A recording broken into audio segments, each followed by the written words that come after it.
What is going down, faithful? It's draft day. We made it. Congratulations. Give yourself a round of applause. We made it through the first real intensive part of the off-season process. My goodness, what a ride it's been. Shout out everyone who's hopping in, dropping SDS in the chat if you're vibing with your boy. Obviously, there's a lot of smoke heating up. Today is a good day to invest in one of these. Hopefully, you guys have your uh, tinfoil hats ready because, oh boy, the smoke is heating up like crazy. Now, obviously, we're getting it from the media, we're getting it from players, we're getting it from former 49ers, we're getting it from current Jets players. The smoke is crazy, but I do have my Kyle Shanahan shirt on. I'm trying to bring all the good juju I can because if anyone's going to stop the Deebo Samuel trade from happening, it's going to be this man. So I got my Kyle Shanahan shirt on, trying to do everything that we can in order to make sure Deebo Samuel doesn't get traded. But the smoke is heavy. And as we know, it's going to be a wild, wild ride. What's up to everyone? What's up, Travis? What's up, everyone in the chat?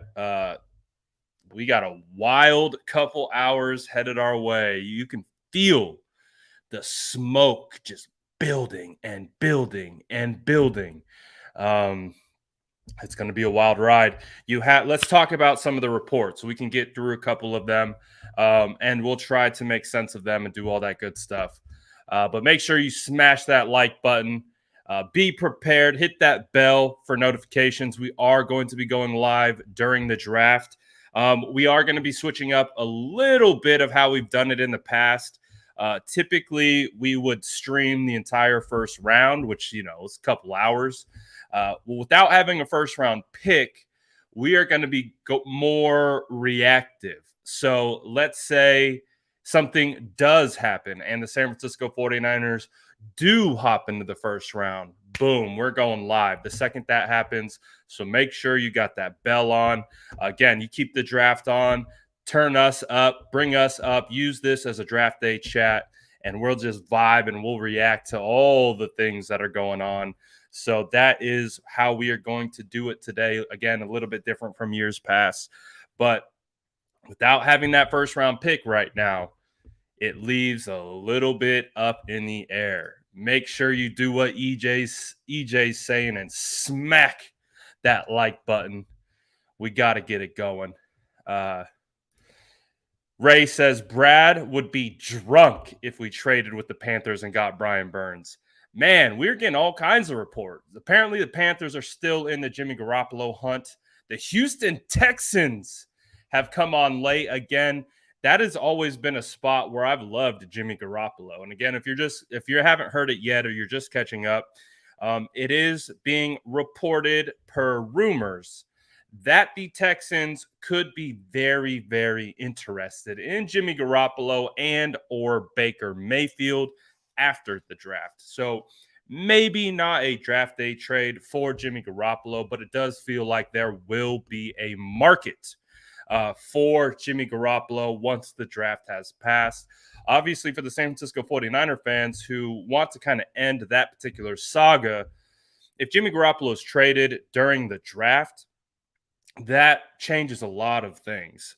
So that's the hope. We hope that the Panthers, we hope that the Texans, we hope that someone who needs a quarterback comes calling and is able to take Jimmy Garoppolo off for something. But as you can see, still no Jerry Rice jersey. I know. I'm not a real fan yet, but I will get there soon. I promise you. That's future content coming. I'm just saying.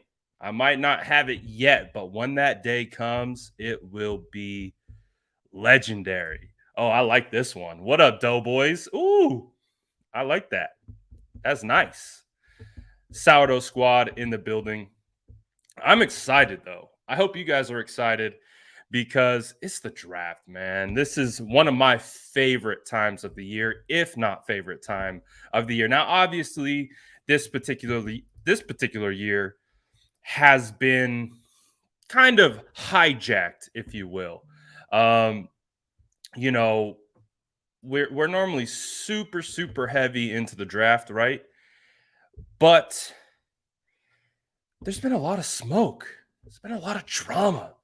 There's been a lot of back and forth. Is Deebo Samuel going? Is he staying? Is Jimmy going? Is he staying?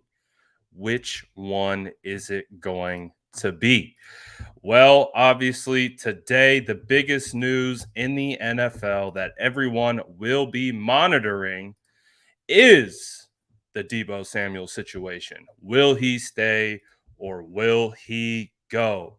Again, you have reports coming out today. This is from Rich Kamini. From my understanding, he's from New York and he covers the Jets and all the teams in New York. He says this: what I'm hearing, Deebo Samuel, Jets, ain't dead yet. This sets up the possibility for the ultimate draft night drama. Dun-dun-dun. Quite possibly both teams waiting to see what's available at 10 before pulling the trigger. Now, if you guys are with us yesterday, we had Jason Aponte on for a state of the franchise. He said he had spoken to someone at the draft and he echoed the same exact sentiments. He said, look for a potential trade to be happening while the clock is rolling, not before, not after. When the clock is going, that 10th pick coming up, we could see the blockbuster go down then. So who knows? Now, obviously, we have been polling day to day because it may seem redundant, but there is so much new information, so many new reports coming out about Deebo, one way or the other. So we're going to poll for one last time and we're going to drop a percentage chance. What is the percentage that Deebo Samuel gets traded today? This is our very last time. I want to see if it's changed. I want to see if you feel like he's actually going to stay, or do you feel like even more than ever he is going to go? So drop it in the chat. 100% means he's gone. He's out of here. And as you know, 0% means he is staying. So I can already see from some of the regulars in the chat that it has swayed quite a bit. This is exactly why we have been polling every day, because it is a moving target. Mark right off the bat said he ain't getting traded. And then right after that, we got a 98% chance he's gone. Nathaniel's dropping 54. Daniel says 0. 50 from Daryl. And see, this is one I know, Justin. We've been kind of moving towards Deebo getting traded, but this has actually walked back from his percentage of yesterday.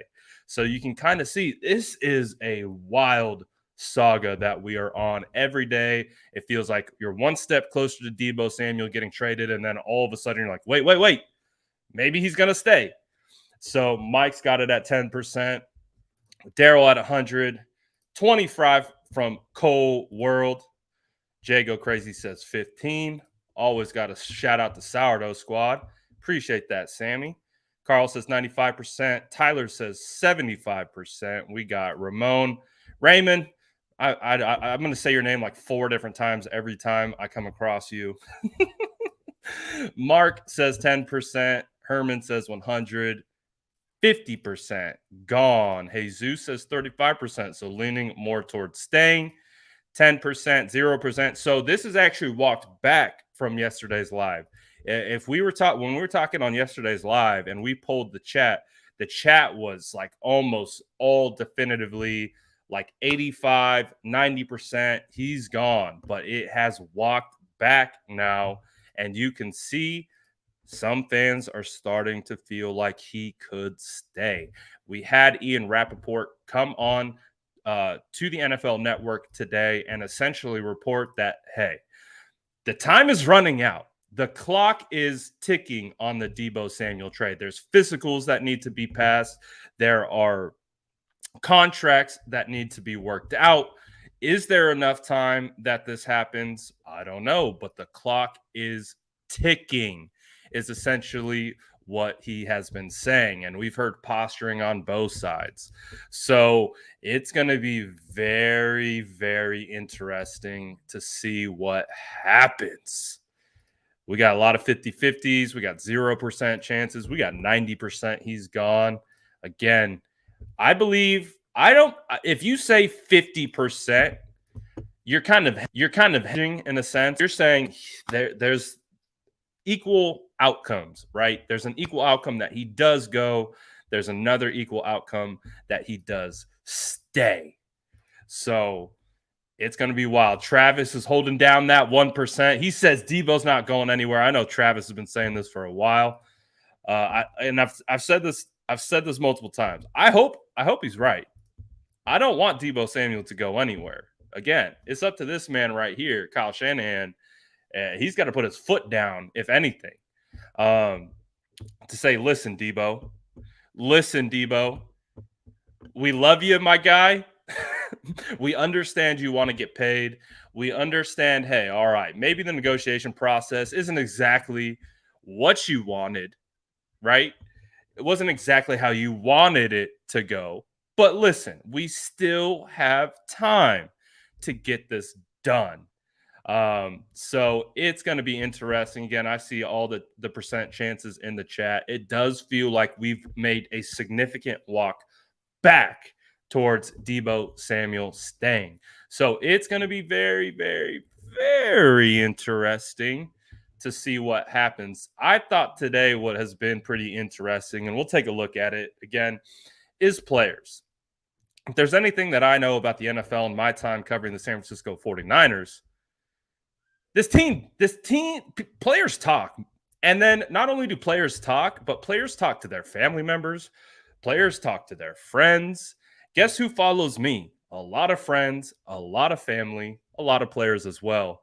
But it's pretty interesting to watch the dynamic of how information flows in today's world with social media, with fan accounts, and all these different things, and how accessible we all are to this information. So it can go either way, but some of the social media antics today have been pretty interesting because we've had former 49ers, two former 49ers, one that's currently a Jet, one that's currently a Raven. They're like, well, hopefully it looks like Deebo Samuel could be a Jet today. And do what Sergeant Bubbly says. Smash that like button if you haven't already. Get it in here. But let's take a look at some of the social media antics today. And you guys can make sense of it.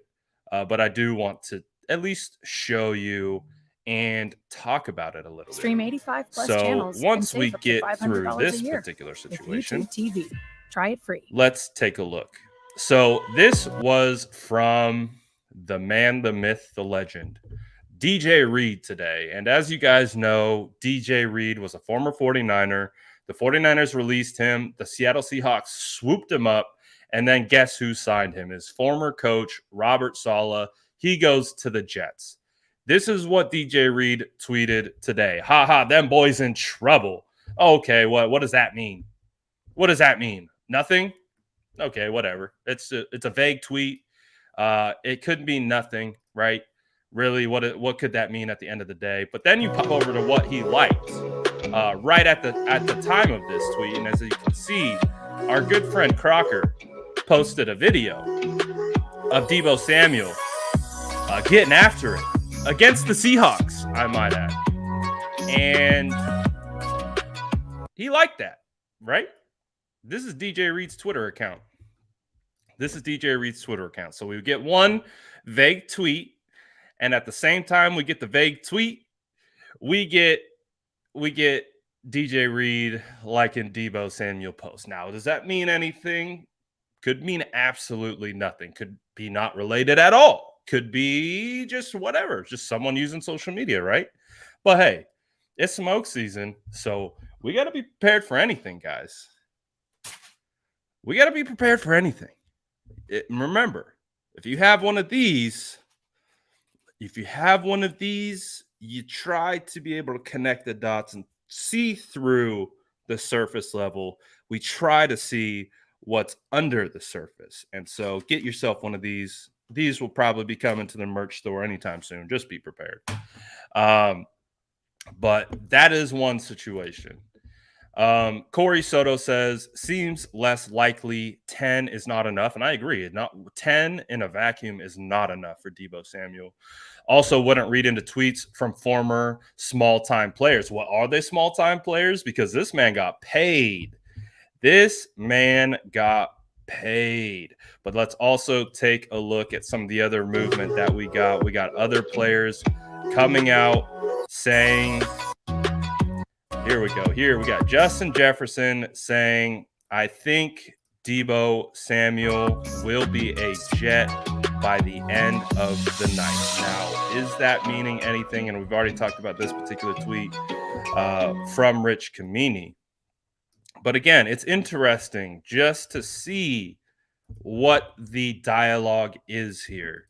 It's just very, very interesting to see. And we also had I believe Deebo, or not Deebo. We had George Kittle respond to this particular tweet. So let's take a look at it as we get there. Again, we're looking at it all. We're looking at it all. And so this was the tweet that we had just looked at from Justin Jefferson. George Kittle responded. He doesn't even go here. George he's just having a blast. Off-season George is the best. 100%. Absolutely love off-season George. He's been phenomenal. But hey, it's smoke season. So we're going to take a look at all of it.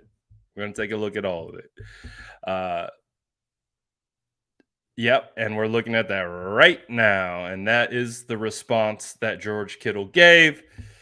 I think it's hilarious. But it is funny in a sense to see players in the league who are communicating, who do have conversations, who have these players' numbers, a quick text, and you can get the answer very quickly of what's going on. So it's interesting to see. Now, are we making rash, let me say, are we deciding things off these tweets? No, we aren't.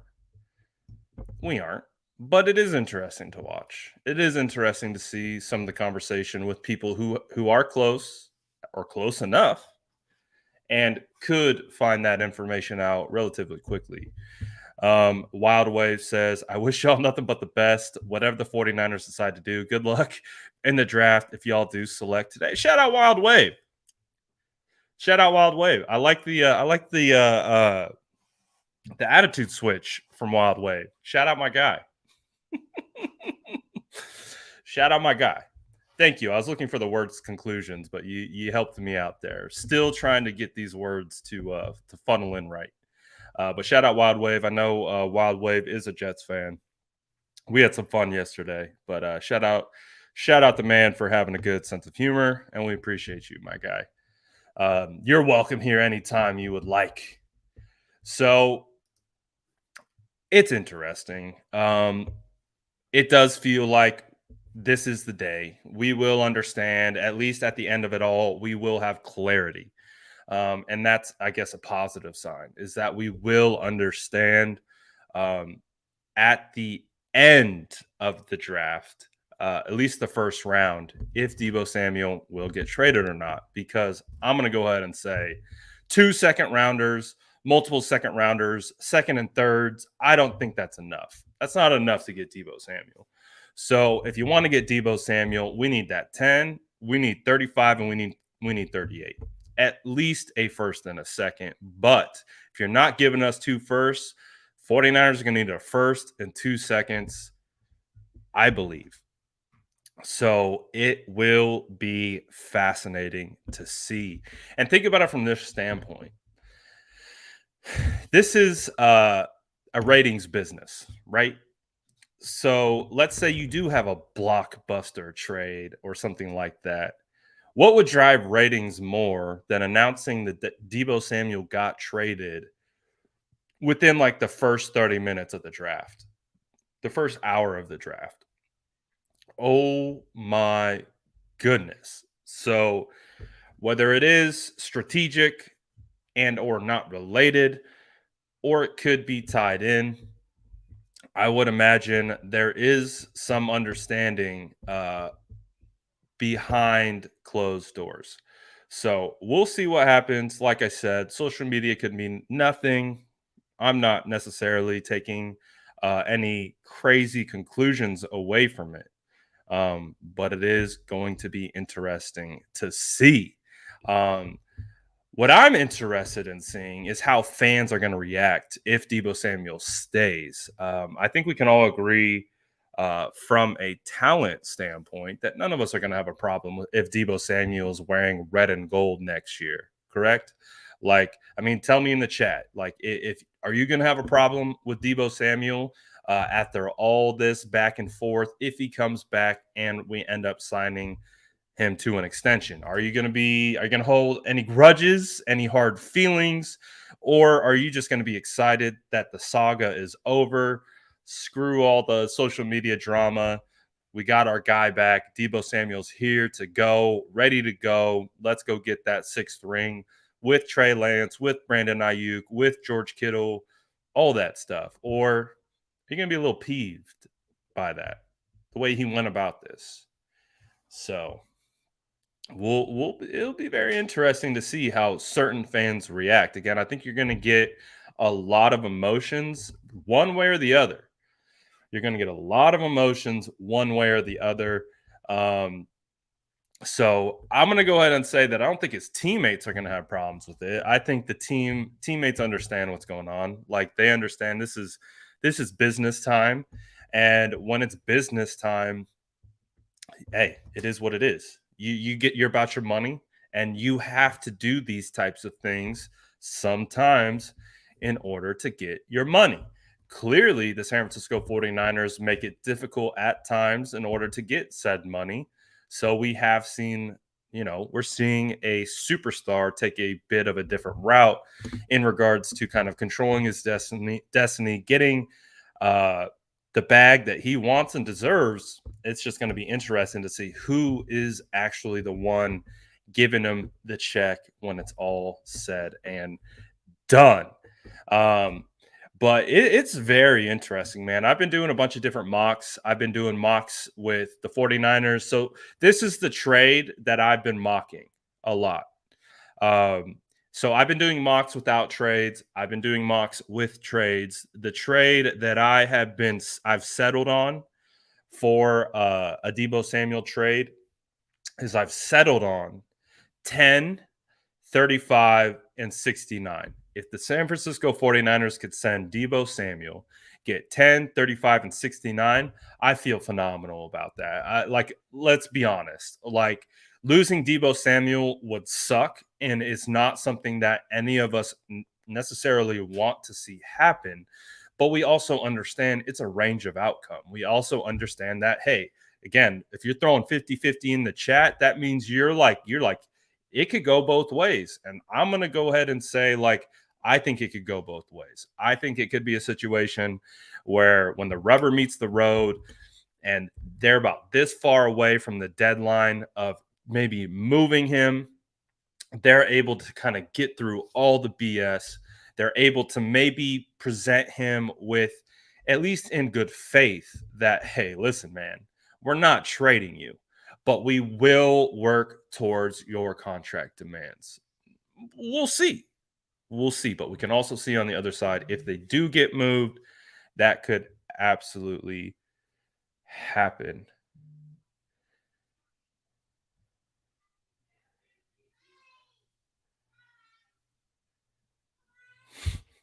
That's funny. Let's see. Someone said, my Rhino said, how about 1035 and Elijah Moore? Whew! Smash and accept. I think, I said 1035 and 69. You're probably getting a better player in Elijah Moore. Like if you, again, you're swapping Elijah Moore for 69, I would say Elijah Moore is probably going to be better than the player that you get at 69. So, and Elijah Moore fits a role that could be very specific uh, and similar to what Deebo does. Now he's not never. No one's Deebo. Deebo's Deebo. There's a reason Deebo is Deebo. There's a reason we're having this conversation. There's a reason why there's so much polarization around the topic because he's one of one.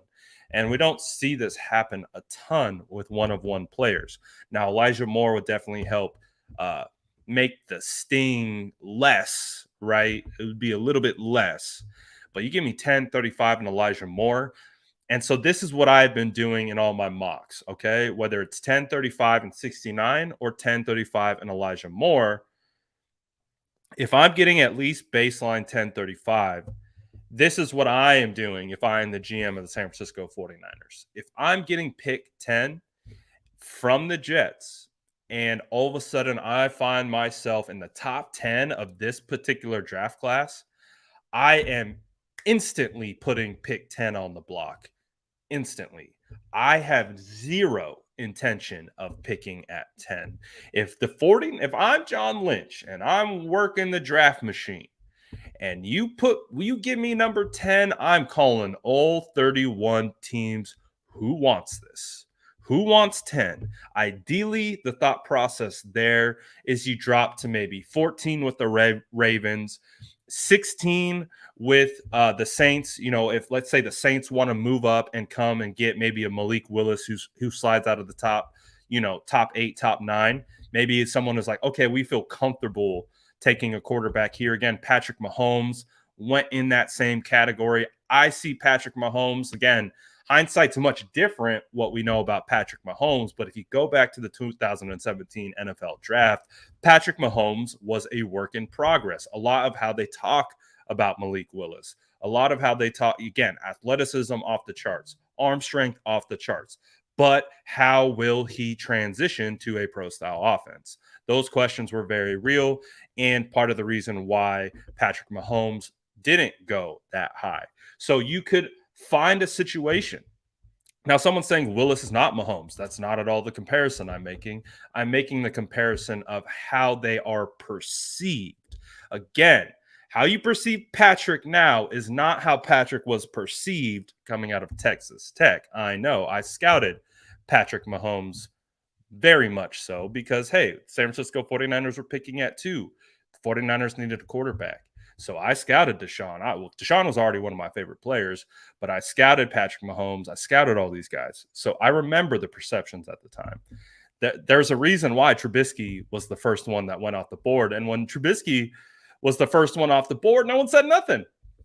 Remember that. When Trubisky went at 3, no, he went at 2 to the Bears, no one said a thing. Everyone was like, oh, yeah, it makes sense.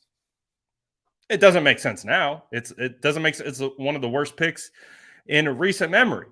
But back then, based on the perceptions and the narratives, it made sense. And that's why no one talked badly about it. But the point of what I'm trying to make is if I'm at 10, we get 10, I want to fall back. I want to fall back to the mid to late teens. I want to acquire 2 additional minimum top 75 picks. So if you can turn not only Deebo Samuel into 10, 35 Elijah Moore or 10, 35 and 69, and then you take 10 and you trade back and you turn that into 2 to 3 additional top 75 picks, top 80 picks, top 85 picks, all of a sudden that Deebo trade looks even better. You know what I'm saying?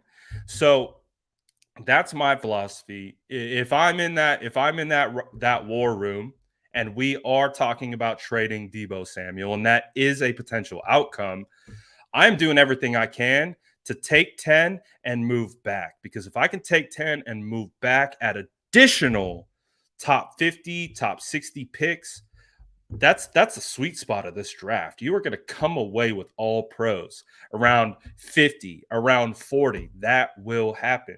So that's how I've been doing my mocks. I've been really trying to condense into the top 100, even taking the bottom picks and using those to move up into the top 100 and or just kicking them out to futures next year. So that's my personal philosophy. George is having a blast on Twitter right now.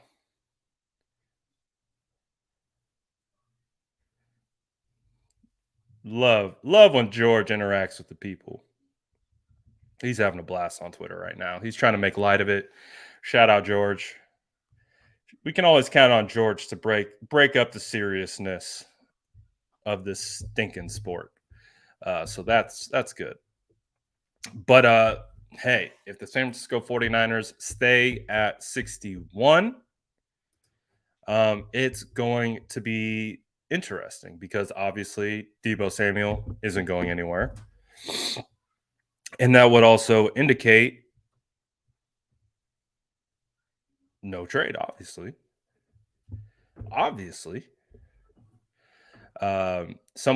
Hendricks asked, am I going live during the draft? Yes, I am. I might be going live. So this is much different because we don't have a first round pick, right? So how I've done it in the past is I've streamed the whole first round. I don't think I'm going to do that today. So, like I said earlier, I will be going live, and especially if the 49ers trade up. So that's why you got to put that bell on, and we've talked about it. If the 49ers all of a sudden we hear boom, it comes across, the trade happens, you know where to be. I'll be here. I will be on. We will be live. We will have the live chat going. Again, I'm not going to be streaming the draft, but we will be using this as a basically live reaction platform where we can all engage, we can all talk, we can all like, whoa, like Deebo got traded. Like that's what this will be. It will be a live reaction type of live. So it is going to be wild. It is going to be wild. So put that bell on, hit that sub button, and smash those likes if you haven't already. Someone give me a like update. How many likes are we at this video? We should get to at least 300 on draft day. Should get to at least 300 likes on draft day. I know you guys can do it. But, man, it's going to be wild. Josh, what's up, Josh? He says, Brad, do you want us to trade Deebo and get it over with, or you think there's still hope? I'm definitely in the camp of my hope has definitely dwindled in this situation because based on how I'm tracking it, I do feel like there is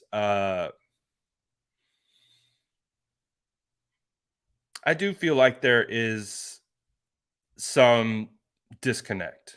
I don't feel like it's all butterflies and rainbows, and not necessarily that anyone thinks it is, but to the sense of it could be an issue. It could be an issue with the front office and with the continuity, because if you guys recall, there have been reports from 49ers beat reporters that have said, well, we're not totally surprised about this Deebo situation. Well, what we're hearing from the 49ers is they were kind of anticipating this before they got into contract negotiation. So you're like, oh, really? That's interesting. They were anticipating a bit of bad blood from Deebo Samuel. They were anticipating a little bit of disconnect from Deebo Samuel before they even got to the table to try to have a negotiation. So that to me is interesting. Again, we don't take these reports as gospel. We don't see them as written in stone and like it's the end all be all. But again, we're trying to take all this information, we're trying to funnel it through the tinfoil hat and see what it comes out like on the other side. I would love to see Deebo come back. Do I think it is a situation where it's a foregone conclusion that he's coming back? I absolutely do not. I absolutely think the San Francisco 49ers are listening to trade offers. I absolutely believe that the San Francisco 49ers are seeing what the viability is of actually trading Deebo Samuel. Does that mean they ultimately trade Deebo Samuel? Not necessarily. But I do believe they're flipping every stone right now. They are trying to see what the value is because again, on the flip side of how special of Deebo Samuel is, I guarantee you the San Francisco 49ers have made arguments to his agent, if they've even got that far, that like, listen, Deebo Samuel and the way he plays, we don't know what the longevity is going to look like.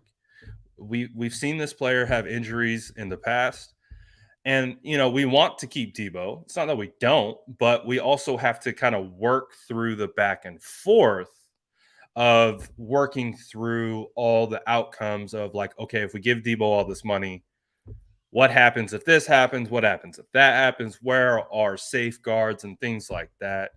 So ultimately, I think it could go either way. I'm not going to hold a stance really that I think he's going to get traded or he is going to get traded or he is going to stay because I think it's fluid.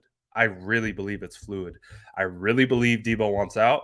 I really believe the San Francisco 49ers have a fractured relationship with him right now. I can guarantee you for a fact the San Francisco 49ers do not like how he went about this.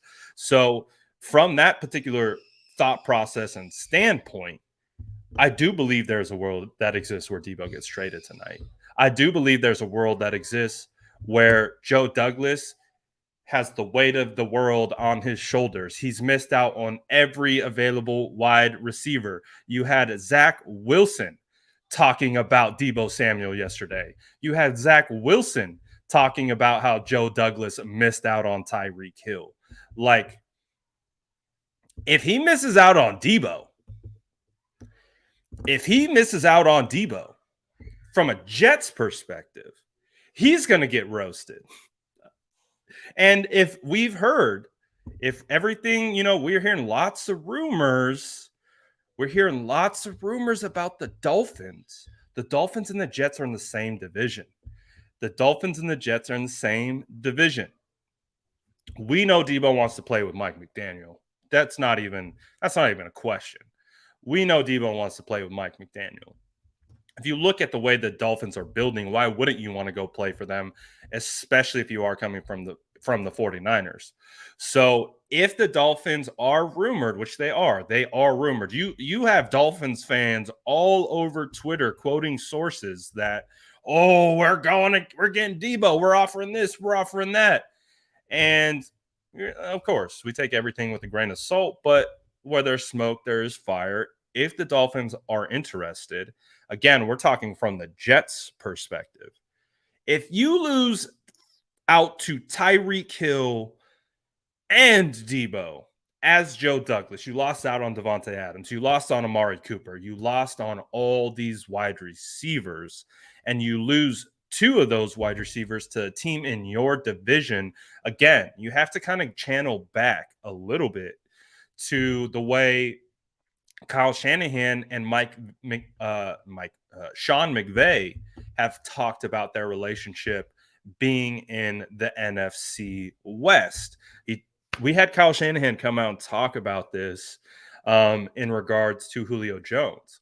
Well, if Sean McVay is going to go get Julio, I almost have to try to go above and beyond to not only keep Julio away from Sean McVay, but then I got to get him on my team. So there's a little bit of that in play. Like if the 49ers are smart and can somehow get the Dolphins and the Jets bidding against each other, I believe ultimately it will be the Dolphins who, not the Dolphins, the Jets who they back up multiple Brinks trucks and they say, listen, here's a first, here's 2 seconds, maybe here's a player. Here, we need it. We need this guy. We can't lose out on him again because Joe Douglas is already on thin ice. He doesn't want to get fired. He doesn't want to get left at the altar yet again. And if they are truly competing with the team in division, you got to keep them away from the Dolphins. Because if you are the Jets and again, Mike McDaniel, we give a lot of credit to this man for how Deebo Samuel was used, and rightfully so. But you also have to give credit. You also have to give credit to Mike McDaniel. And if you give Mike McDaniel, Tyreek Hill, Jalen Waddle, and Deebo Samuel, it really doesn't matter who your quarterback is at that point. They're damn near won the division on paper already. So it puts a bit of pressure on the Jets. So that's why it just feels like it's a perfect storm between the 49ers and the Jets. The 49ers will be able to leverage other teams to get a better deal from the Jets. And then the Jets show up and they give the Kings ransom because I believe someone will. And then at that point, what did the 49ers do? That's, I think, the question. That is the question. Bro Montana says, thanks for the great content while I quarantine. Hopefully you get better, my guy. But I appreciate it. Hey, at least we got the draft today to hopefully take your mind off things. But I appreciate the compliment, man, and hope you're doing well.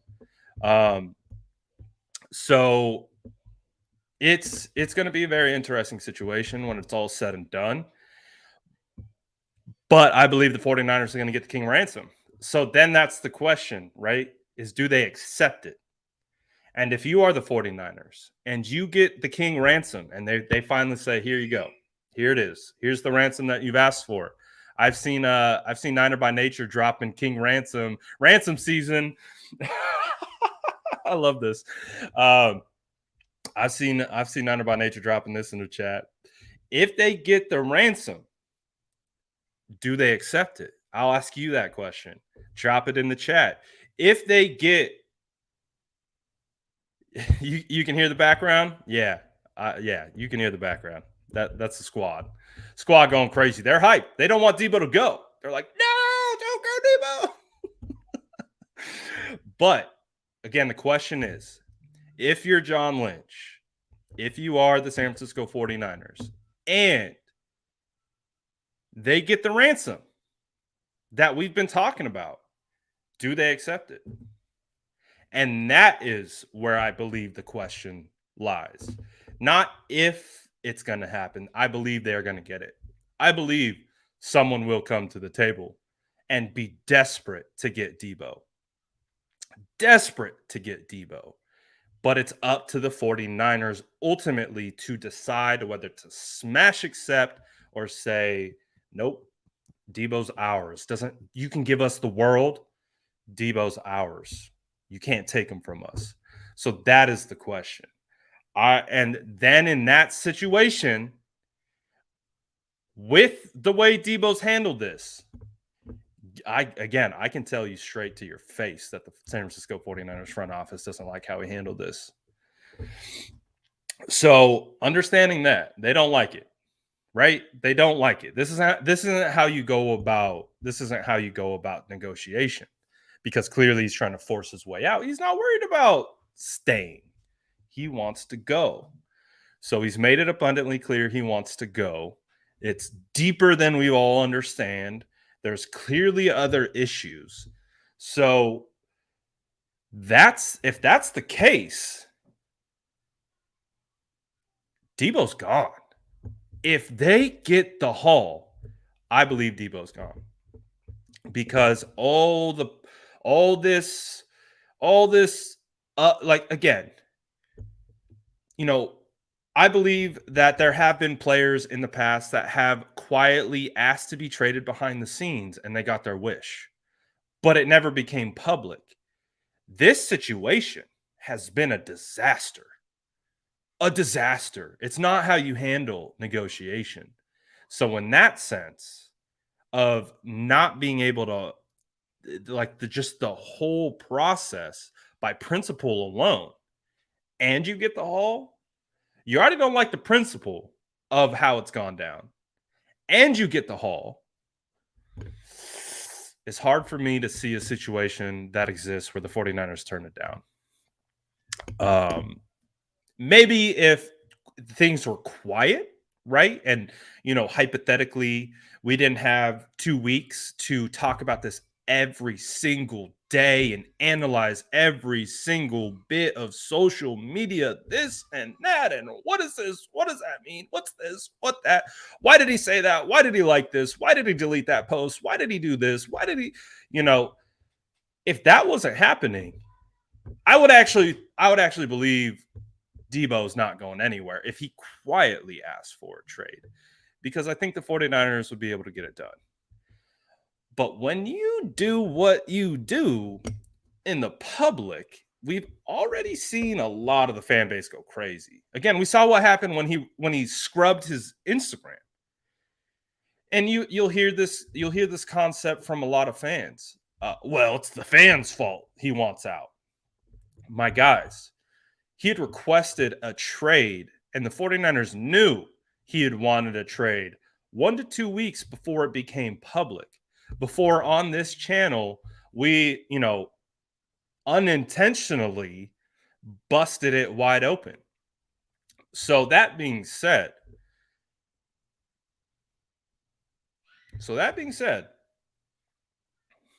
it just feels like the 49ers are going to get the ransom and they will accept it. But if they don't get the ransom, they won't accept it. I don't think they will settle for anything less than an absolute haul. Don't think that's going to occur. Niner by Nature says, can you do another mock with us with Deebo traded for the ransom? Ooh, we could. We definitely could. I might have to. If enough people are down. Drop it in the chat if you guys want to do a ransom mock draft where we trade Deebo for a huge haul. Let me know. It's going to be a long one, or we're going to just have to move quick. I might actually have to do it. So if you guys want me to do a live mock, I don't know if I'll be able to take too much input, because when we do it, it takes a long time. But if you guys want, you can see how my mind works in regards to the ransom draft and what that would look like. Jag says, Brad, I'll start listening when the 49ers get 10, 35, 38, and Elijah Moore or Quinnen Williams. Ooh. I can move back from 10 to 16. Yep. And get Jermaine Johnson. And 35, get Petrie. That's what I'm saying, man. If you get the haul and you get that 10, I'm instantly wanting to trade back. Instantly. And when you can do that, the 49ers would own the draft at that point. If the 49ers got 10, 35, and 38 at minimum, now the players are nice, but if at minimum they get 10, 35, and 38, and they trade back and gain additional 2 to 3 top 100 picks, they own the draft. That's the beauty of this, is they own the draft. They could send picks for players if they wanted. If you guys don't remember, Anquan Bolden got traded for a 6th-round draft pick. Remember that? Deebo, or not Deebo. I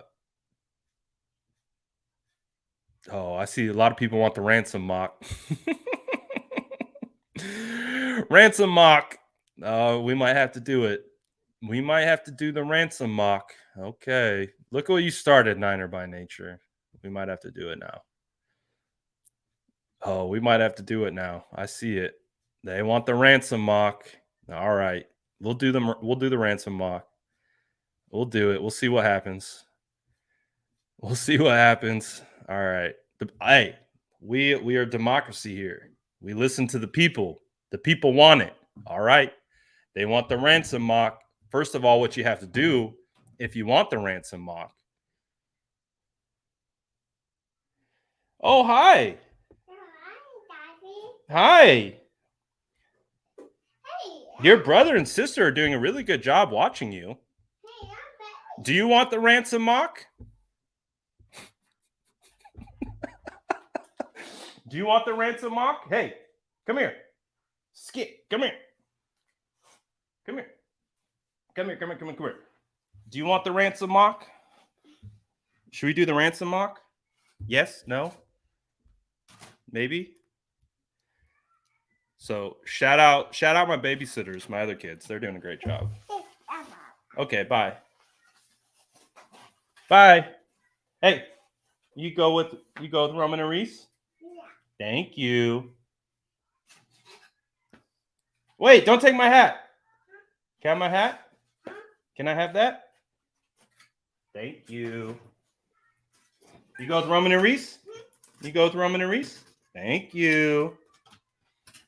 Live programming, ladies and gentlemen. Live programming. So we could do the ransom mock. We could do the ransom mock for sure. He said, I wish my kid would listen like that. Oh, that's funny. That's funny. My goodness. That's funny. Yeah, we'll do the ransom mock. Travis said, how old are your kids? I got a 9, almost 10, an 8, almost 3. We're busy. We're busy. Gotta love it. All right, we'll do the ransom mock. Okay, so while I get the ransom mock ready, like I said, you got to smash the like button. Give me 30 seconds because clearly I got to get something figured out over here. So give me 30 seconds. Like it if you haven't already. Smash the sub button. And I'm going to go make sure my little ones are squared away. All right. So give me 1 second and we'll get it going. We'll get it going. Hold on 1 second. Ransom mock loading. All right.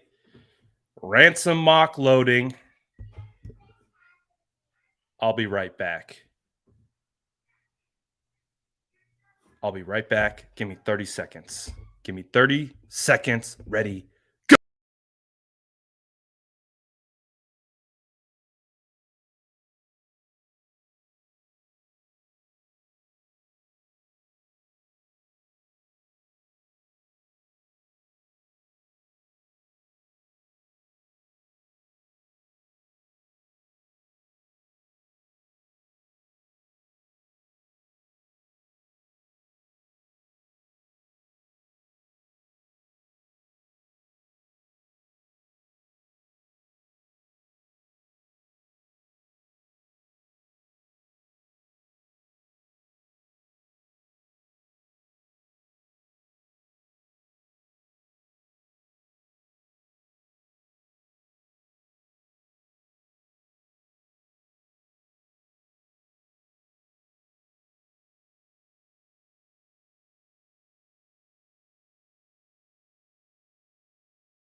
All right.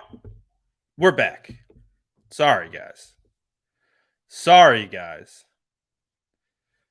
We're back. We have people counting in the chat. We had people counting in the chat. That's funny. It's all good. I appreciate it. You know the vibes. All right. Let's get it. Ransom mock. Let's go. All right. I'm going to do it. I'm just going to do it. I'm going to see what we can do. I'm going to GM this thing, see what happens, see how the board falls. We'll see. Let's get crazy. We're going to enter the draft, and we're going to start right off the bat. We're going 10, 35. Do we want to do – you guys tell me. What's the haul you guys want to do? Like I said, I've been doing 10, 35, and 69. We could do 10, 35, and 38. You let me know. I'll let you guys have the input on that really quick. So far, I'm seeing 10, 35, 38. Okay, we can do that. That's the real ransom right there. Whew. Okay, 69, 10, 35, 38. Let's do 10, 35, 38. We are going to go. Here's Deebo Samuel. Love you, Deebo, but hey, I get it.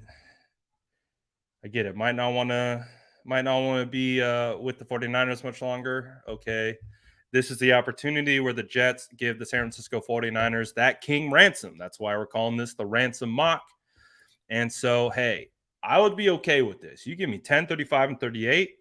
Oh, yeah, we're talking. So we're going to force that trade. And so let's get this thing rolling. And like I said, I want to trade out right away.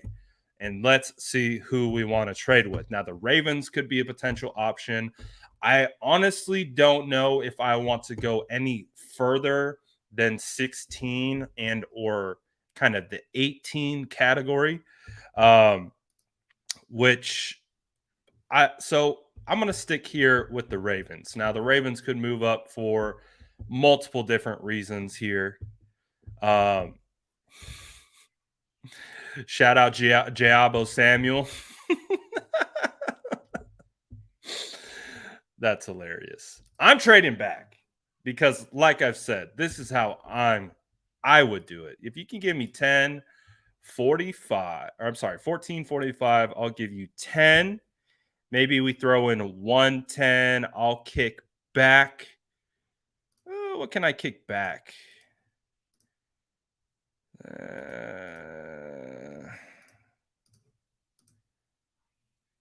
We could do a little pick swap there. So dropping 4, I add 45. We do a little pick swap potentially. Let's see if they would accept that trade. Oh, they did. Okay. Again, 4 picks in this particular situation to add a 45. Again, the pick swap at the end, not a big deal. I want more picks in the top 50. That is the ultimate goal. You give me the picks in the top 50. We're gonna make some magic happen. Let's see who goes off the board while we went. Now we missed on some good guys. We missed on Carl Laftis. We missed on Jameson Williams. We missed on Kyle Hamilton. But there are some studs on the board. You still have Drake London. You still have Garrett Wilson. You still have guys like Chris Olave that I really, really like.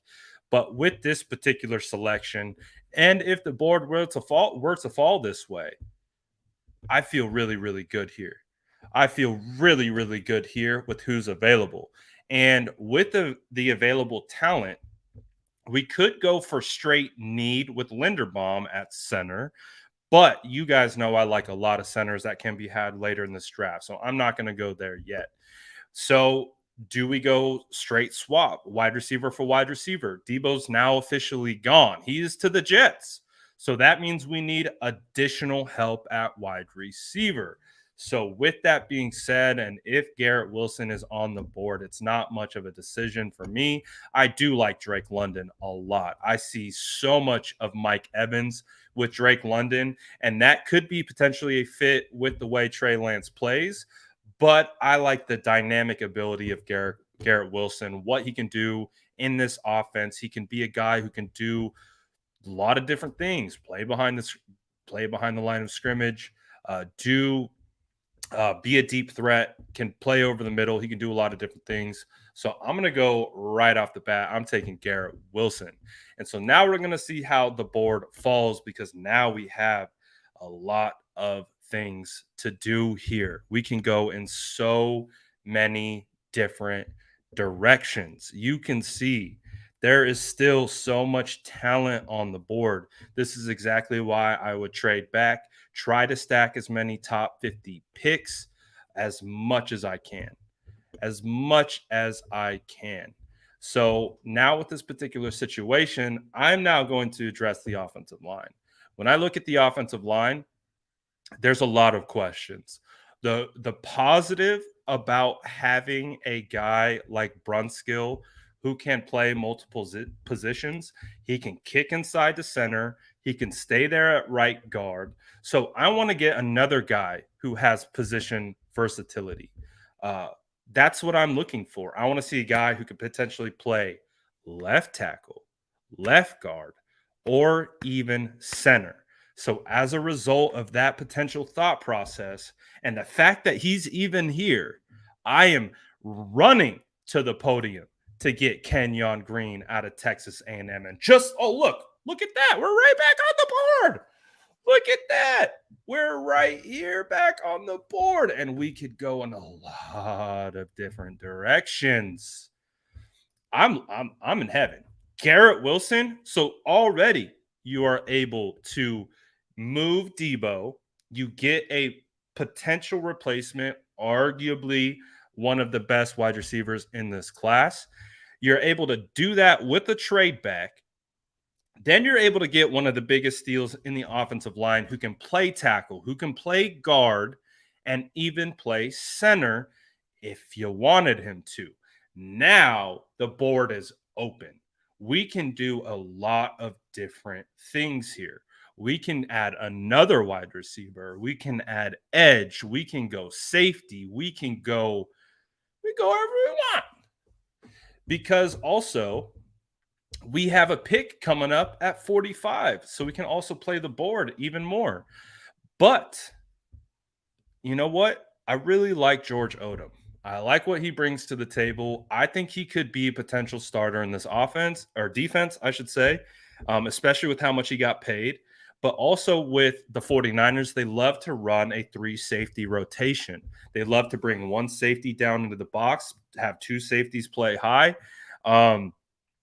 So, yes, I like Talanoa Hufanga, and I think they need 4 quality safeties. Tarvarius Moore, he's in a contract year. We don't know how he's going to respond. And if you can get one of these top tier safeties in this slot, we're going to go ahead and take Jaquan Brisker out of Penn State, a player that we know the San Francisco 49ers do have an interest in. We do understand that he's been in the building. Clearly, safety is a potential need and something that they want. So I went Brisker.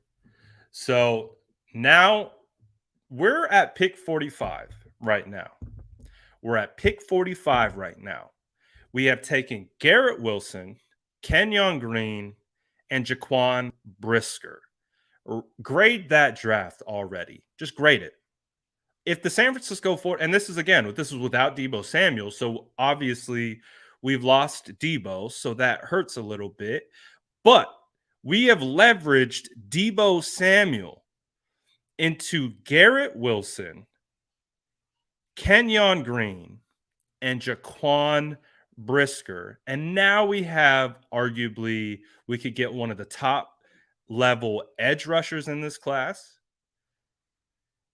We could go Daxton Hill if we wanted to, but I think Daxton Hill is kind of more of like a safety hybrid. He can play multiple roles. Maybe you want Daxton Hill to play nickelback for you. But so far, I think we're in a good spot. Now could be a great opportunity to address edge. Boye Mafe sitting right there. David Ojabu obviously has fallen because of injury. You have Kingsley Enagbare, again, one of my favorite guys in this class. You still got Jahan Dotson down here. So theoretically, you could grab Garrett Wilson and Jahan Dotson. That would be spicy. If you came out of this class where you traded Deebo Samuel and you come away with Jahan Dotson and Garrett Wilson in the top 50, boy, that would be spicy. But we could do multiple things here. I'm going to go ahead and say, though, you could argue that maybe the value at edge is a little too much to pass up here. It's a little bit too much to pass up because honestly, the way I see it breaking out, I see Boye Mafe probably being a first rounder and or fringe right there at the top of the second. Now, David Ojabu, tons of upside, has the ability to be a legitimate edge rusher in this class. But let's face it, guys. Let's face it. We're the San Francisco 49ers. We know what it's like to take those injury prospects. It sounds great in theory. It sounds wonderful in theory. Oh, look at the value of this player. He's only got a season-ending injury. Not a big deal. Well, Tank Carradine would say otherwise. Kentavious Street would say otherwise. Marcus Lattimore would say otherwise. Will Redmond would say otherwise. There is a laundry list of history of the 49ers striking out on injury prospects. I'm done with it. I think David Ojabu could be a guy, but I'm done with it. I can't do it anymore. We need guys who are going to perform, and we can't have any issues there. I can't have any concerns. I can't have any question marks at all. So with that being said, I'm running to the board and I'm taking Boye Mafe at pick 45 steal. And look at this. We're at 61 and look who fell. I don't think this is going to happen. But again, we are pretending this is our board. We are pretending this is how it is. Jahan Dotson at 61?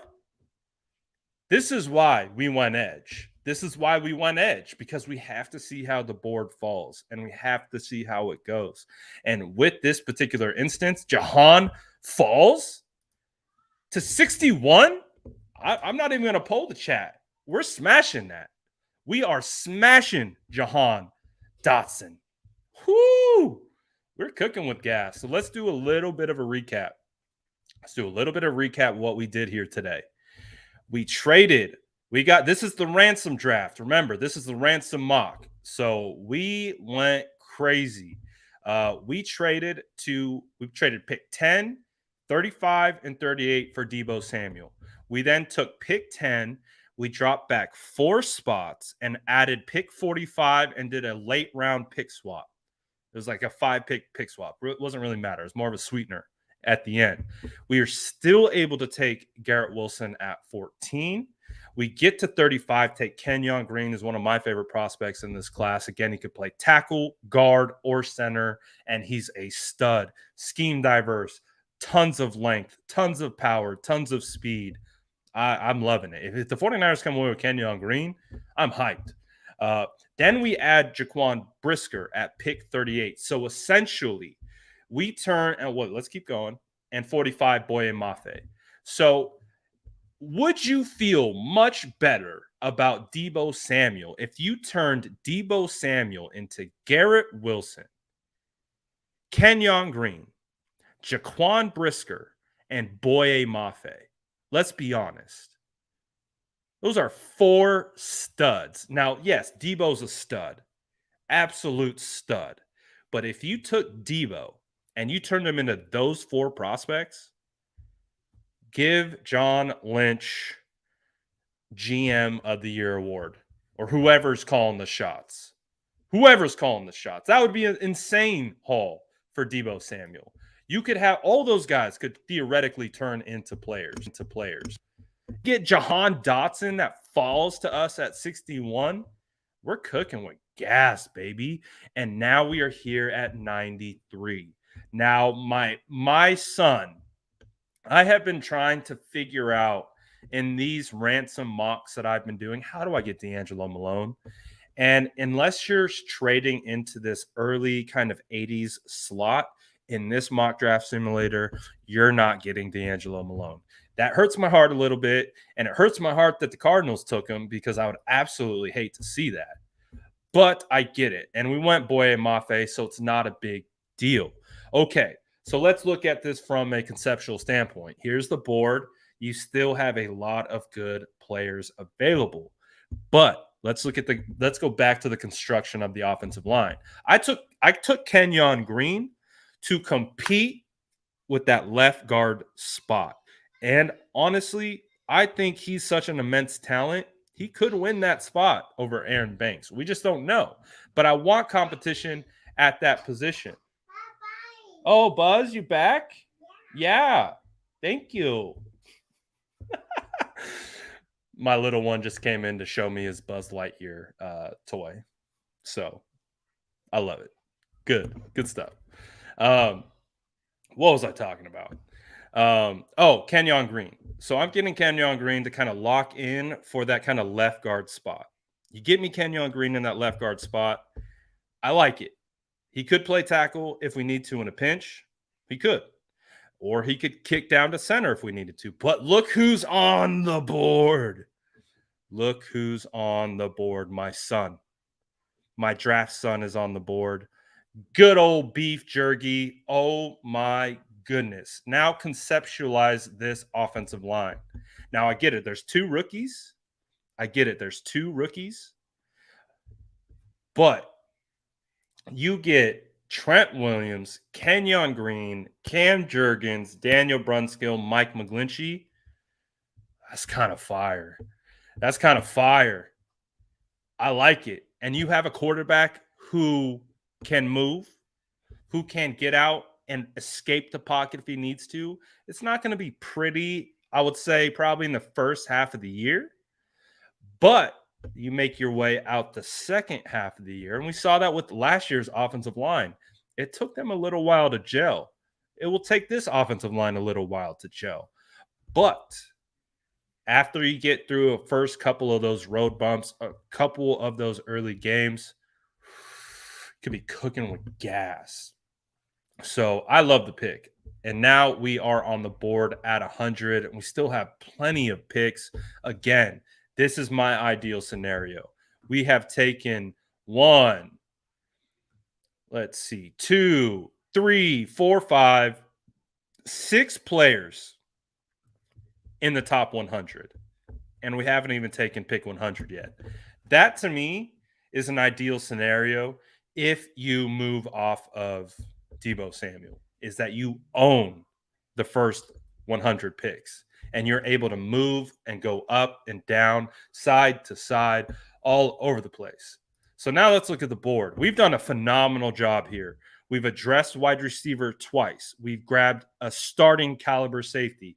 We've grabbed a starting caliber edge. We've filled a lot of holes. But when we look at the board and who's available, and we look at the way the roster's built, we look at the running back room.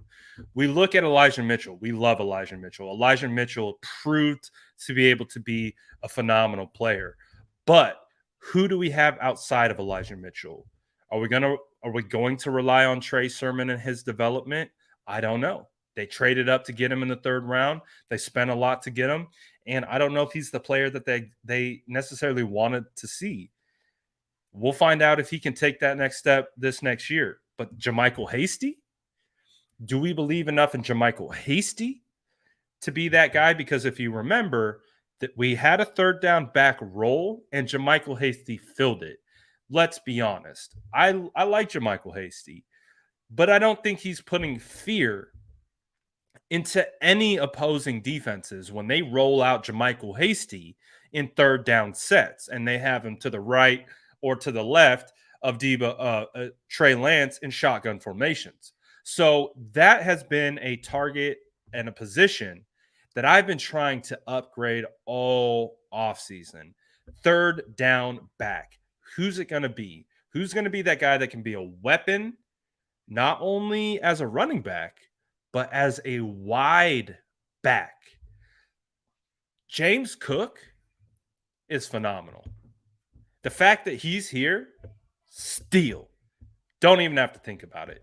James Cook can come in, fill that third down back role immediately, and immensely upgrade that particular position.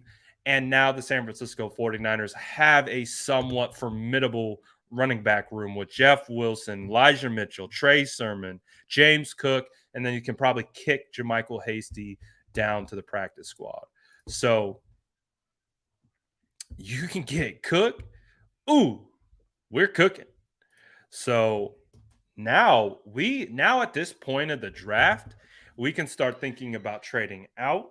We can start about taking flyers. We can start getting a little bit crazy. We don't have to like be rigid. We have already filled so many needs and holes for this particular team with studs. So we have the freedom now to go wherever we want. And maybe that particular place could be cornerback because we addressed safety, we addressed edge. Well, maybe we could use some additional cornerback depth. And a guy that is a burner and has been pretty sought after in this entire kind of off-season draft program would be Kalon Barnes. So we could go Kalon Barnes, but we could also go tight end. You could argue tight end 2 could be a real option for the 49ers. Tight end 2 / tight end 3. We have the same tight end room of Kittle, Charlie Warner, and Ross Dwelly. Ross Dwelly, unfortunately, I was expecting him to take a step forward. He took a step back, and he actually got benched mid-year for Charlie Warner, and rightfully so. And Charlie Warner really never gave up the job because he could block. So you could go tight end here, but you could also kick tight end out to the back. Hold on one second. What do we have here? There are multiple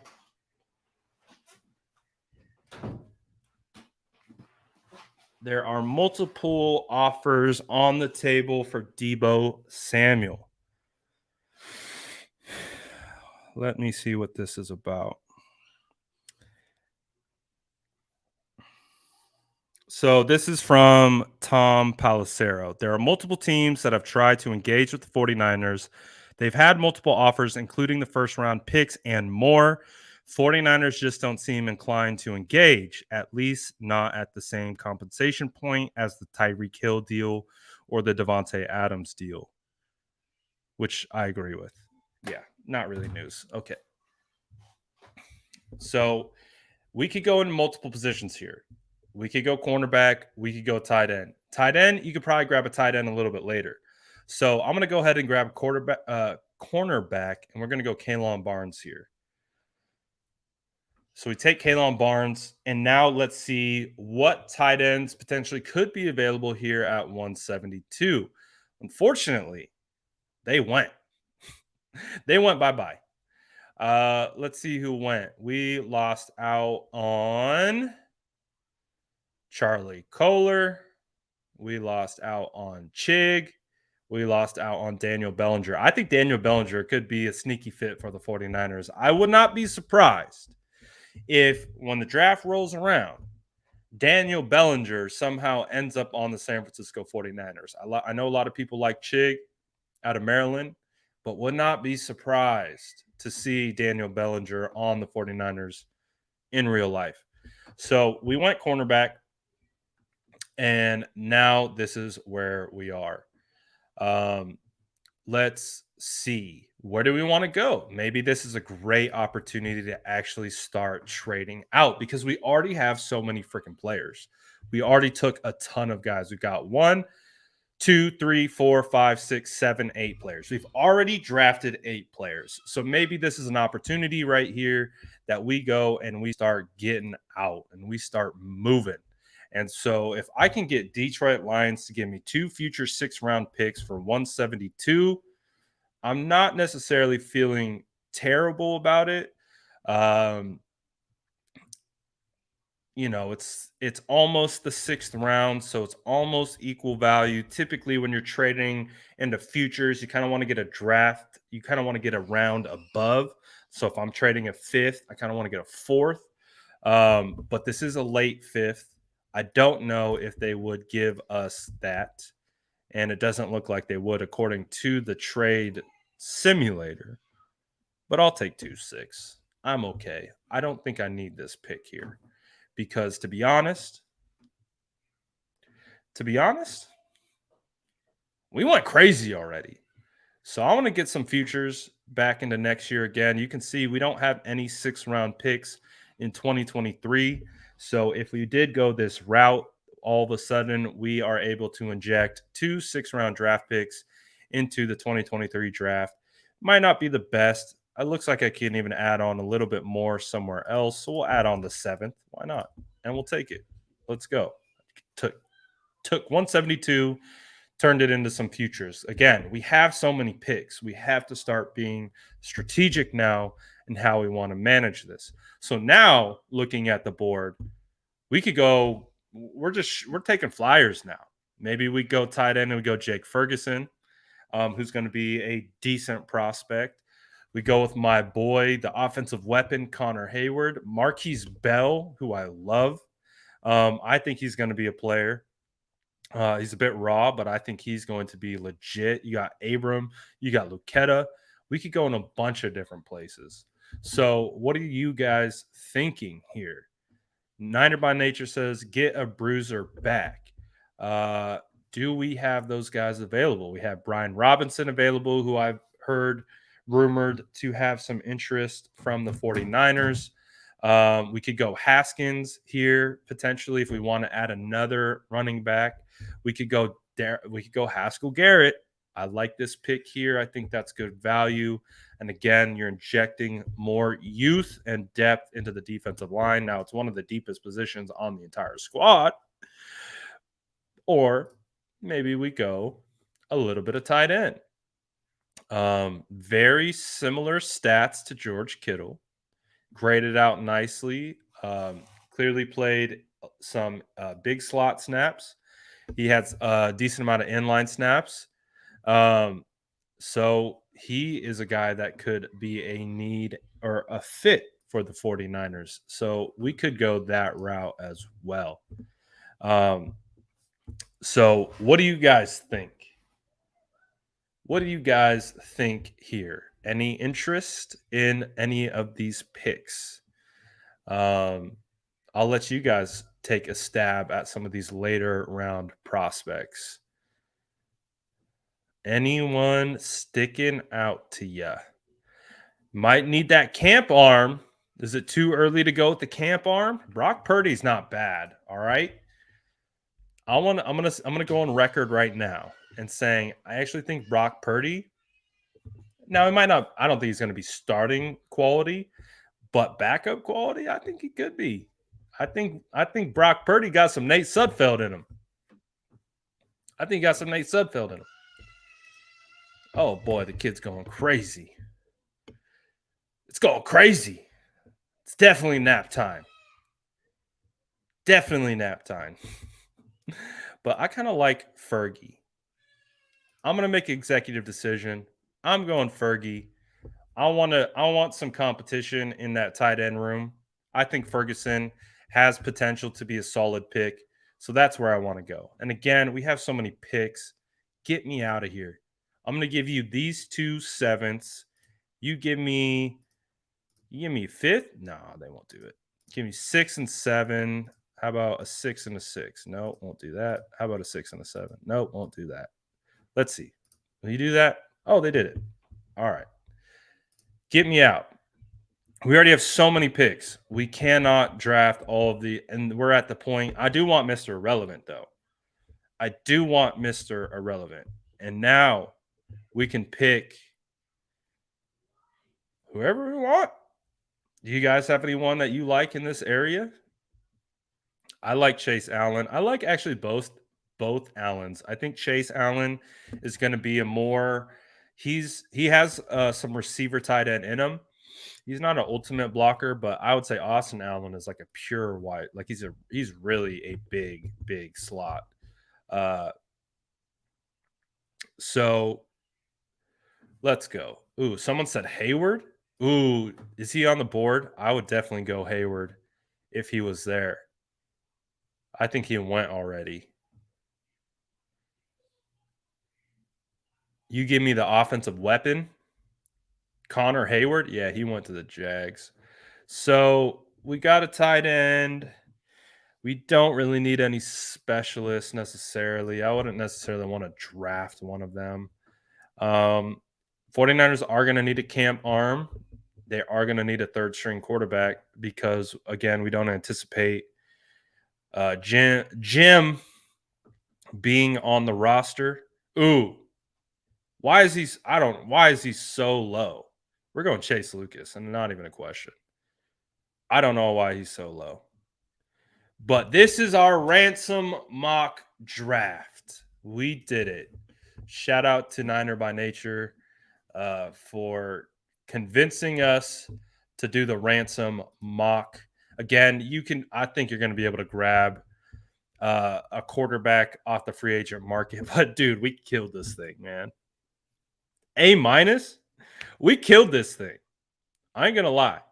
So again, let's recap.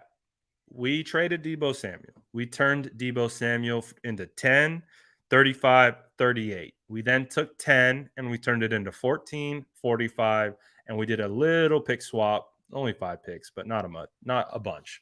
So we were essentially able, though, to take Deebo Samuel and turn him into multiple assets.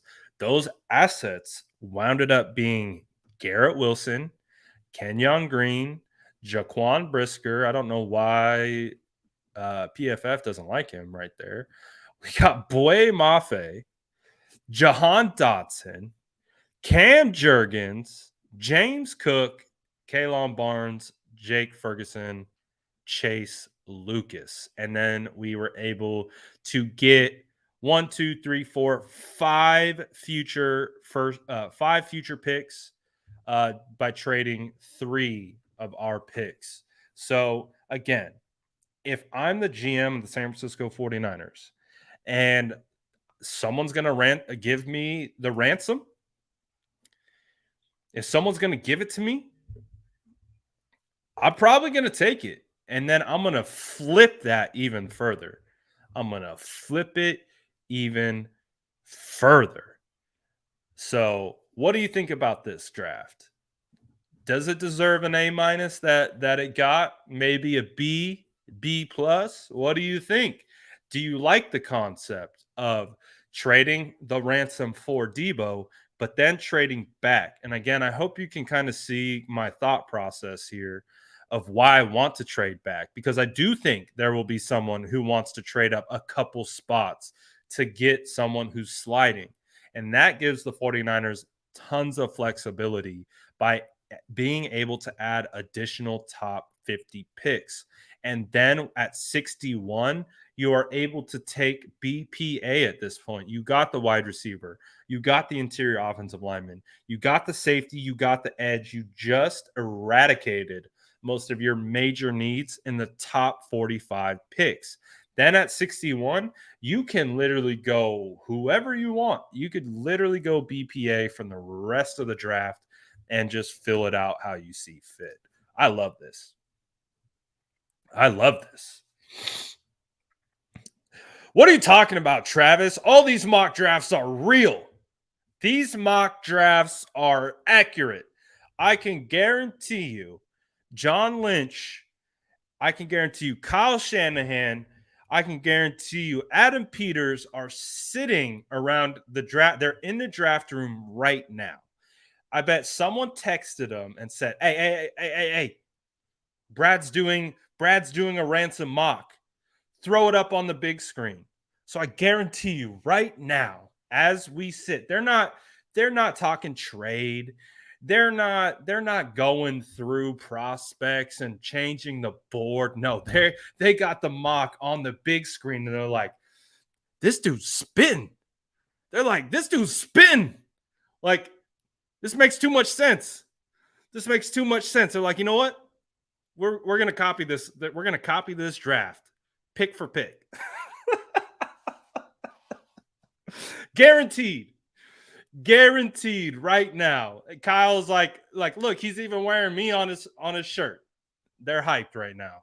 They're hyped. Hey, there's a reason I'm called Brad Kuiper. There's a reason I'm called Brad Kuiper, all right? Brad Kuiper Jr. Just missing Jordan McShay. That's it. That's it. But I'm telling you, they're watching. They're sitting back. They got their feet up on the table. They're like, this son of a gun. This son of a gun cracked the code. Exactly. Cap says, get Brad in the war room. They would hate me in the war room. I would be so annoying. You guys know my vibe. You guys know once I get fixated on a certain player, it's a wrap. I'm just gonna be like, if you don't take him, you're gonna regret it forever. And I'm just gonna make myself they're gonna hate me.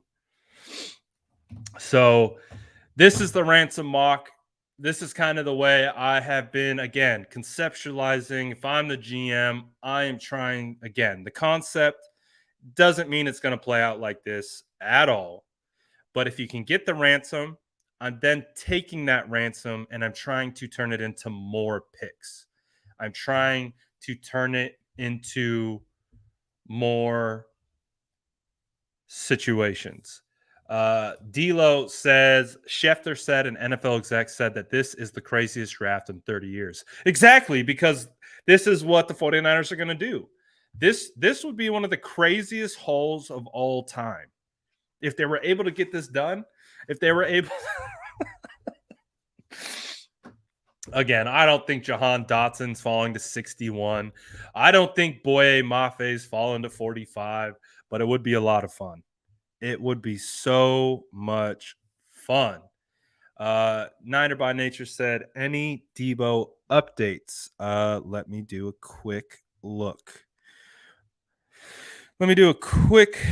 See.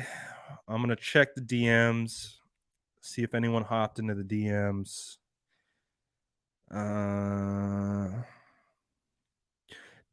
DM's been lit lately. Oh, DMs is quiet. So I will say this. I DM'd Tony Jefferson. I said, Tony, tell me, is Deebo gone? I was like, come on, man. You can't just tweet that out. I was like, you got to tell me. I was like, you got to tell me. Is Deebo gone? It's like, do you know something? He responded. He said, I have no clue. LOL. I'm guessing like we all are. So there's a little bit of insight into the Tony Jefferson tweet. I straight up asked him. I was like, come on, dude. It's like, tell me something. Give me something juicy. He's like, and he said, I have no clue. He's playing the guessing game. So there you go. That's straight from Tony Jefferson himself. I also DM'd DJ Reed. He left me on Reed. Ironically, no pun intended. He left me on scene, I should say. But shout out DJ. DJ's always been cool. We've been cool for a while. So we've had dialogue for much longer before this situation. But he just left me on Reed. Interesting. Just left me on scene, I should say.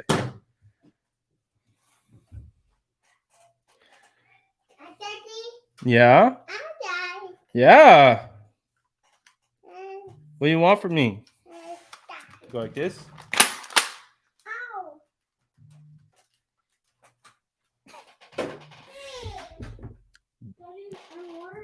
Babysitter's doing a phenomenal job today.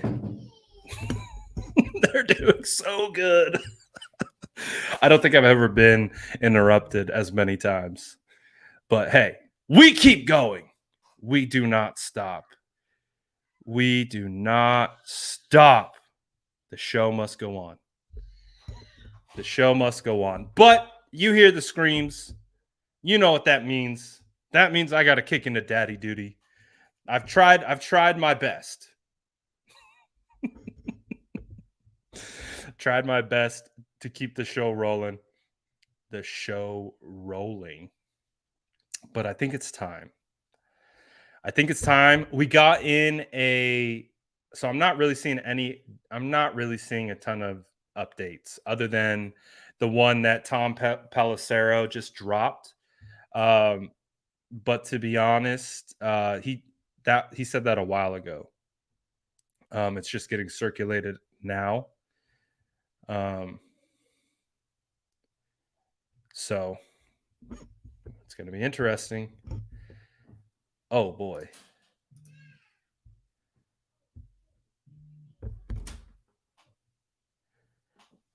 Let's see. So this Matt Barrows just tweeted this. He says, I agree with those that note that a lot of work would need to be done to pull off a Deebo Samuel draft day trade, and that it doesn't appear as if the groundwork is being done. Appear, keyword there. If there's one team, however, that could make a quickies decision, it's the Jets. 4 offensive coaches were on the 49ers staff when SF drafted Deebo Samuel in 2019, which include offensive coordinator Mike LaFleur, wide receiver coach Miles Austin, running backs coach Taylor Embry, and O-line coach, run game coordinator John Benton. Head coach Robert Saleh was there too, of course. So again, everything keeps coming back to the Jets. Everything keeps coming back to the Jets. Who do we keep talking about being the most desperate team to land a wide receiver? The Jets. Who is going to feel comfortable taking Deebo Samuel in such quote unquote short notice? The Jets. So, again, get those offers in, ladies and gentlemen. Get that ransom in, because the 49ers are looking. This whole it appears, that's posturing, guys. That's posturing. Where's my dang hat? Where's my hat?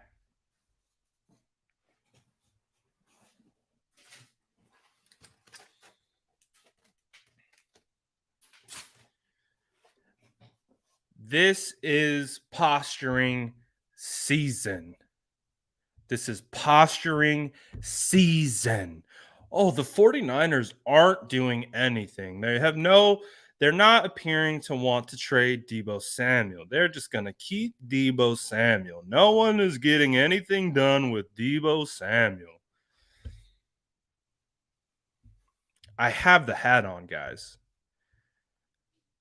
You can't say that while I have the hat on, because I have the hat on and I know what posturing looks like. I love the draft, which means this isn't my first rodeo dealing with smoke screens, dealing with situations of player movement, trades, how they talk about trades, what the conversations looks like, what the posturing looks like before a trade goes down. Again, they did the posturing literally right before they announced Tyreek Hill. It's the same process. It's the same process. Chasing Gold says, Brad, are you still 98.7? Deebo's being traded? No, I'm at 99%. Still 1%. He doesn't get traded, but I'm about 99%. And that's just my gut. That's my tinfoil hat vibes. Hold on. I want to save this mock because this mock is fire. Download image. This mock is fire. I don't care what anyone says. I would be doing cartwheels. You get me Kenyon Green, Cam Jurgens. Someone said they think Cam Jurgens is going top 50. I would agree with you. I don't know why Cam Jurgens isn't talked about enough. But yeah, I don't know why, but he's really good. So yeah. So again, 1%, that's enough. 1% is enough to not get it done. 1% is enough to, hey, that's not the deal that we need. It's not the deal that we want. So we're just not going to do it. But again, I've already kind of explained kind of my thought processes and kind of the way I've been tracking. Again, I was 80% from the jump. I started at 80. And so I haven't seen anything to me that would indicate walking that back. Again, to me, when I see these reporters come out and they say, oh, the 49ers don't seem like they want to trade Deebo. We knew that. We knew that going into the press conference with John Lynch that he was going to say, we have no intention of trading Deebo. That's essentially exactly what he said. He said, we don't envision trading Deebo. We could never envision trading Deebo. I could never envision doing a ransom mock today. I didn't envision doing a ransom mock today. I had no envision. I couldn't envision getting on. I was coming on here just to talk. I had no intention of doing a ransom mock today. But guess what? Things changed. And when things change, you move. It's fluid. You hear that all the time. Everything is fluid. So, just like he had discussed, we would never envision trading deep. Of course, no one would envision doing that. I wouldn't envision it either. But that doesn't mean that we get a huge, huge haul for a situation and something happens.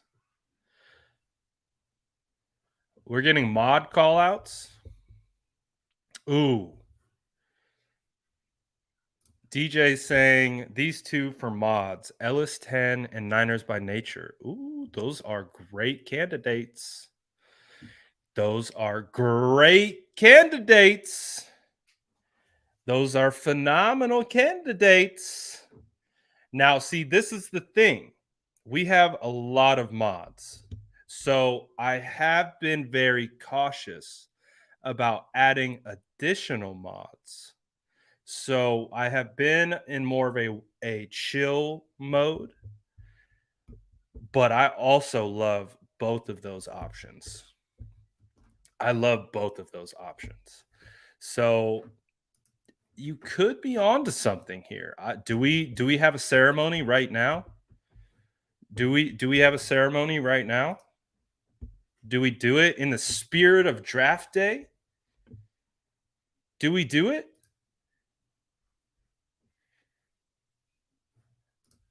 Do we do it? Again, I have so many. I have so many. So, but these two have been here. Oh, look at Ellis. Look at Ellis trying to trying to sweeten the pot. Trying to sweeten the pot. Should we do it?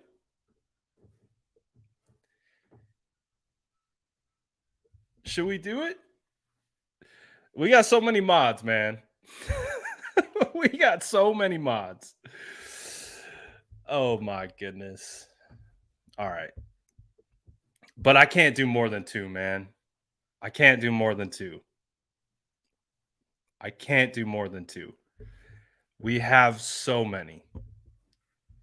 We have so many. Look at my guy. Look at my guy. He didn't even say nothing. He just he just slipped a 5 in. He just slipped a 5 in. Oh my goodness. All right. All right. And I love both of y'all. I love both of y'all. Again, we wouldn't have done the ransom mock if it wasn't for Niner by Nature. We wouldn't have done the ransom mock if it wasn't Niner by Nature. All right. Let's do a quick ceremony. Let's do a quick ceremony. Oh, who's that ginger bearded guy? This is a little bit of a delay. It's all right. We're gonna have a little ceremony here. Oh, it's going crazy right now. Look at this. This is wild. All right, hold on. This is too much. All right. Little ceremony. Ellis, welcome to the mod squad, my boy. And to Niner by Nature. Make sure you Deebo that like button. Welcome to the mod squad. We'll have another ceremony. Rome, I see you. Rome, I see you. Don't want you to think that I don't see you, Rome. I see you. I see you. Deebo that like button. I damn near have to get Rome too. Shout out the mod squad. Shout out the mod squad. You know what? I'm gonna do it. Where is he? Rome, pop in here, bro. I can't do it anymore. I'm overextending myself, but Rome, pop in here. If you're still in here, he might have dipped already. He might screw this man. He said screw this man. I'm gonna have to go find him. I'm gonna go have to find him. He might not. He might have left already. He might have said screw this. He said screw this guy. Where's Rome at? I gotta get one for Rome, dude. I gotta get him in here. He's modded. There he is. He's modded. All right. Now we are mod squad. Mod squad. We gotta relax a little bit. Now, I know other people want to get in the mod squad for sure. For sure. But everyone who's modded up, is in this chat a lot. They keep the vibes, they keep the energy, they engage, they create and help aid the show. Shout out the mod squad. Mod squad's undefeated because you know what the vibes are. Hey, in a year or two from now, we're going to be running crazy lives. We're going to have thousands of people in here. So we're going to need all the mods. But shout out everyone. Shout out the entire mod squad. What a great day. It's draft day. We added 3 new mod squads to the gang. There's plenty of more who are absolutely worthy. Absolutely. Oh, Detail's trying to get the wrench taken. Come on, Detail. Yes. This is happening after the draft. For sure. Once we head into this dead period, we are going to do call-ins. I promise you. But shout out the mod squad. Mod squad's undefeated. Let's see. I think I have a couple super chats that I missed. Daryl says, Brad, you seriously want to trade Deebo? I never said I want to trade Deebo. Look at Deebo like you look at Kittle. That crazy and unacceptable. Again, I've never said that I wanted to trade Deebo. But at a certain point, when someone wants to be traded from the team and makes it abundantly clear that he doesn't want to be a 49er anymore, then that's the way we move. That's the way we move. So, yeah, do I want Deebo Samuel to be a San Francisco 49er? 100%. I want to see Deebo. I want to see Deebo with Trey Lance. I want to see that. I want to go win rings with Deebo. I almost bought my son a Deebo jersey. I almost bought myself a Deebo jersey. Do I want him to go? No. But at a certain point,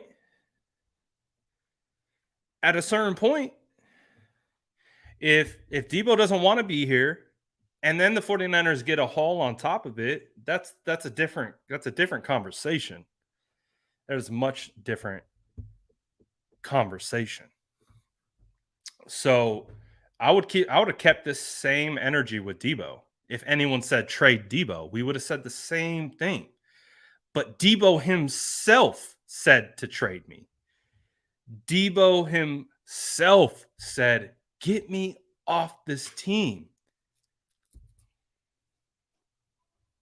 So now what are we doing? We are running with it. Because I actually think it could happen.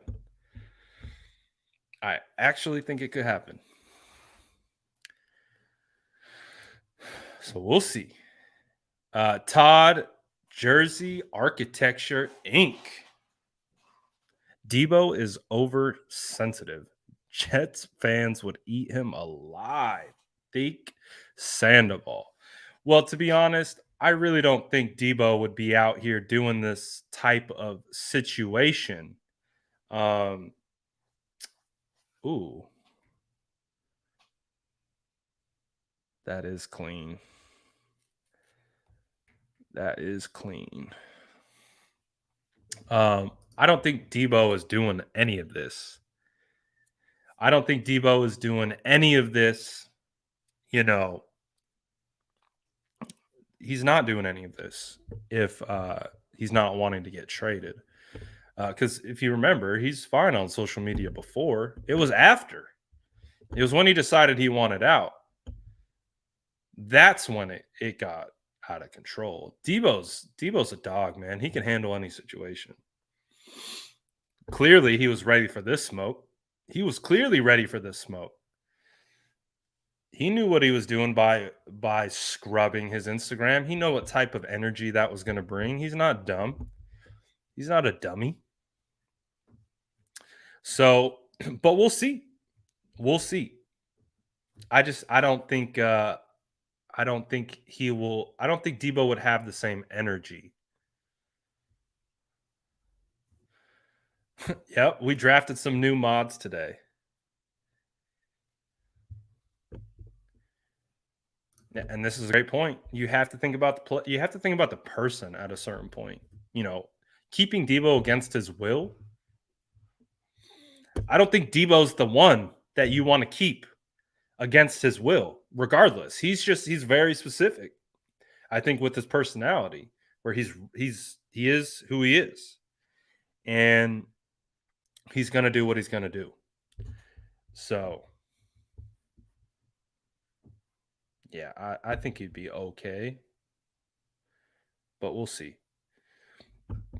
All right, I think it's time, ladies and gentlemen. What time is it? It's almost 2. That means the draft is 3 hours away. The draft is 3 hours away. You guys getting nervous yet? You guys starting to sweat? What's this guy going to do? What are we doing, Kyle?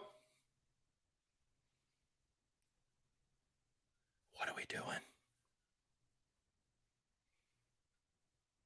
What are we doing, Kyle? What are we doing? So, this is how we're going to end it. Oh, hold on. Daryl says, so Deebo is supposed to be Kyle's boy. He picked him. Don't you think Kyle can go to Jed and tell him to pay Deebo and fix the situation? In a sense, yes, I do. In a sense, though, because if this was all kept behind closed doors, I think that this situation is much different. But once he gets like into this realm where it's now public and it's been in the news cycle for literally 2 weeks damn near, and there's all the drama that's been kicked up from it, all the social media stuff, all that stuff, that changes the dynamic. It's much different if you can have these conversations behind closed doors. But when you're having to have this stuff open in the media, and one, Deebo Samuel clearly isn't engaging, at a certain point, if he's not engaging, what does this guy do? Is the relationship as good as we think it is? Is it? Maybe it's not. Maybe they have a great professional relationship. Doesn't mean they have a great personal relationship. Both of those things can be true. You can have a phenomenal work relationship with someone, but you know how it goes. Sometimes you leave that job and you kind of leave those. Sometimes you leave those relationships at work too. Could be the same situation. They could have a great working relationship, great day in and day out. They talk about things, they do all these other things, but are they going to be buddy buddy when it's all said and done? That could be a completely different situation. That could be a completely different scenario. And we're also talking about the money side of things. At a certain point, At a certain point, it's relationships don't matter at a certain point. And I think that's what Deebo has made clear is that all the relationships that he has with the people in those organizations clearly don't matter. Because if that was a key factor for Deebo, then Deebo wouldn't be doing what he's doing because he would have more respect for how to handle this situation, for the people in that organization, for the people who have to answer these questions now, for John Lynch to be berated by reporters about Deebo Samuel. Like that is a direct correlation. Um, so I think it's beyond that, to be honest. I believe it's beyond being boys because we're talking about millions. We're talking about millions at this point. We're not talking about relationship. So it was different with Kyle coming in to save Trent because Trent called Kyle. Trent said, "Hey, I'm about to sign with the Chiefs. You either make me the offer or you don't." What did Kyle do? He called Parag, said, "You make this man the deal." Parag made the deal, got it done. They haven't even gotten that far. They haven't even gotten there. They haven't even, from everything that we've heard, we haven't heard them actually like discussing a ton of information. Like we've heard Deebo said, "Don't send me an offer." We've also heard, well, they did give him an offer, but is that 19 million a year? That's disrespectful. Again, you have to look at it at that point. Is that Deebo's perceiving a lot of this negotiation as disrespect. So because of that disrespect, and you're talking about relationship, Deebo clearly feels spurned. Like we're not really talking about why Deebo has done this a ton, but you also have to keep that in mind. We're not talking about that. We don't know that. We're waiting for Deebo to share that with us. Why did it get to this point? And there's clearly a reason. We just don't know what it is yet. And who knows if this man is involved with that? Who knows if it's solely Parag? Who knows if it's like we don't know. We don't know why Deebo is saying goodbye because you have to remember it's Deebo saying goodbye. It's Deebo forcing himself out, which means clearly any of the relationships that are there or could have been there may have been burnt already because it feels like Deebo straight up poured gasoline all over the bridge and then lit it on fire and said, "You're going to have to somehow get across this bridge to get me back over." But it's going to be very difficult. So ultimately, at the end of the day, it just feels like there are a lot of other things in play. Clearly, a lot of things that we don't know, we don't understand. But I think it's a lot. Again, I've been told someone close to the situation that it's deeper than anything that's being discussed out in the open. So what does that mean? What does that mean? We may never know. But clearly, we're seeing how Deebo's responding. Clearly, we're being told that Deebo's asked for a trade for certain reasons that haven't been named yet or discussed or made public. So we'll see. Oh my goodness. So now we'll end it. Someone said, "I needed the hat." You want the hat, you know where to get it. Go to residency.com. Use the promo code the SF Niners. Get yourself any one of the residency hats. I got a couple more back here. Got the white, the black and red colorway. I got another black and white hat here. They got beanies. Man, residency keep you fitted. Use the promo code the SF Niners and get you some money back on your deal. So give me your bold predictions. Oh, Cap. Damn, why is Jen catching strays like that, man? Why is she catching strays like that, man? Why is she catching stray? And if they don't have it on the website, they're probably sold out. So that's probably a good indication.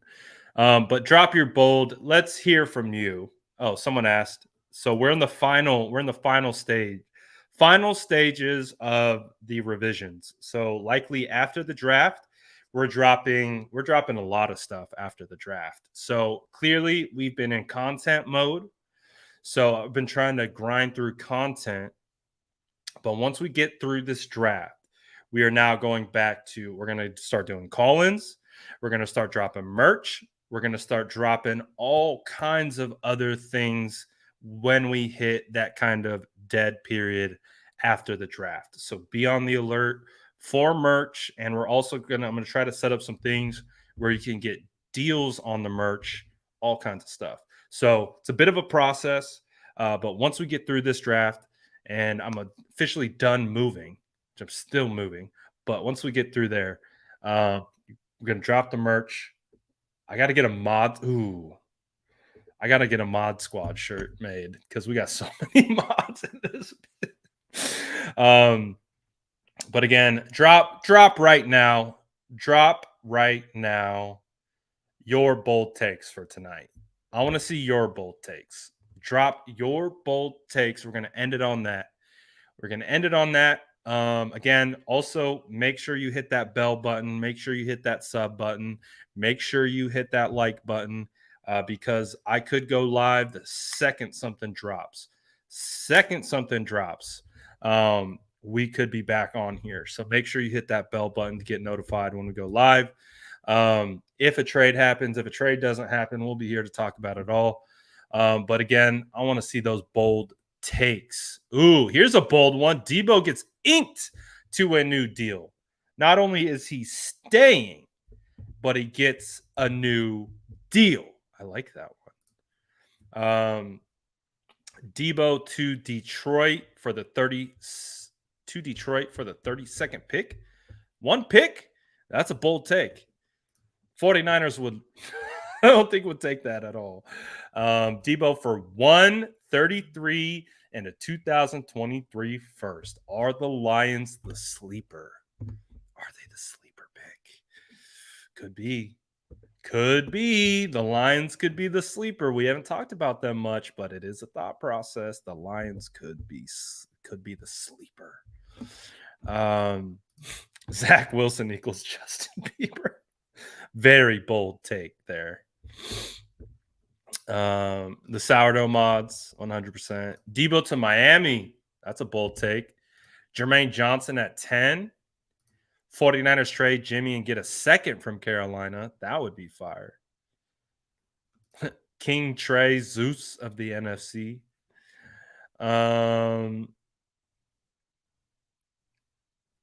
Let's see. Deebo to Houston. Wow, that's a bold take. Deebo to the Panthers. The 49ers don't address the line as much as they should. That is a bold take because I do think they would. Jimmy Garoppolo moved. Deebo ends the draft still with the Niners. Let's go. Tell him, DJ. Smash that like button. Hit that sub.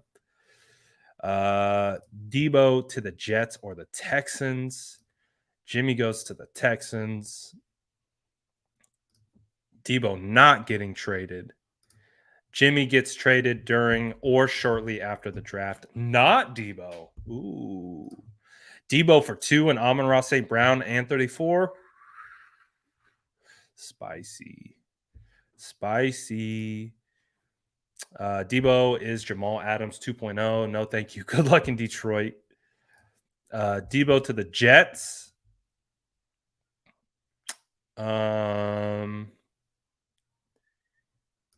We're drafting a DN and a wide receiver in round 1.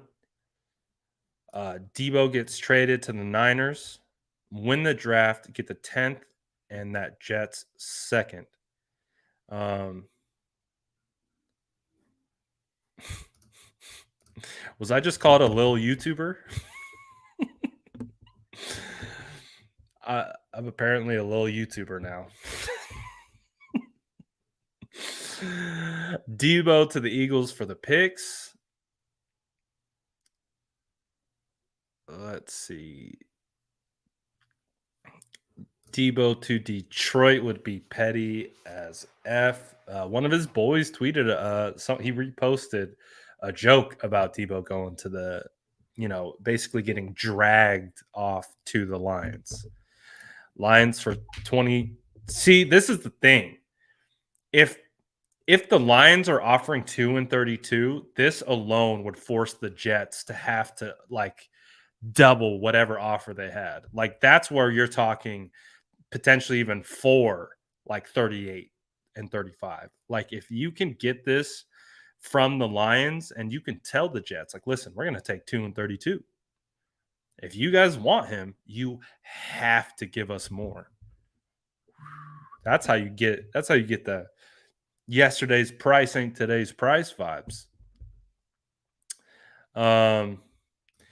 DJ says, I hope so. I hope we don't lose Deebo. However, that King ransom. Deebo to New England. That's a bold take.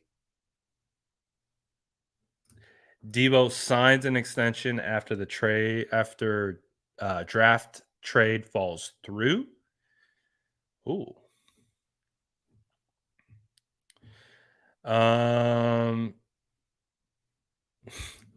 Jesus says Deebo stays because I told him to. Nice. Let's see what else. Amelia says Deebo stays a Niner and gets a new long-term deal. Bold take. Right now, that is a bold take. Believe it or not. Signing Deebo Samuel to an extension is a bold take in today's world, which is crazy because 3 weeks ago, we would have assumed that was the outcome. Deebo stays, gets paid to go to the chip.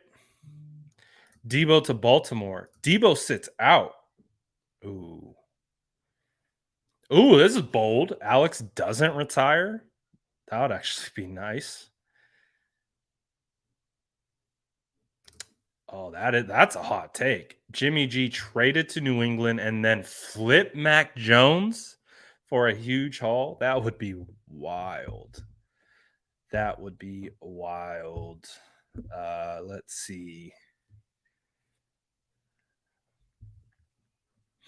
Oh, if I had to give a bold take, it would be that Deebo stays because I think you guys can kind of sense where I'm feeling. I feel like Deebo's about to be out the door. So if he stays, that to me is a bold take. If he stays, I think that's the bold take. Because for me, I'm definitely leaning towards that. He's about a couple hours from being out of here. But again, anything can happen. All this stuff is fluid, and we don't know what's happening.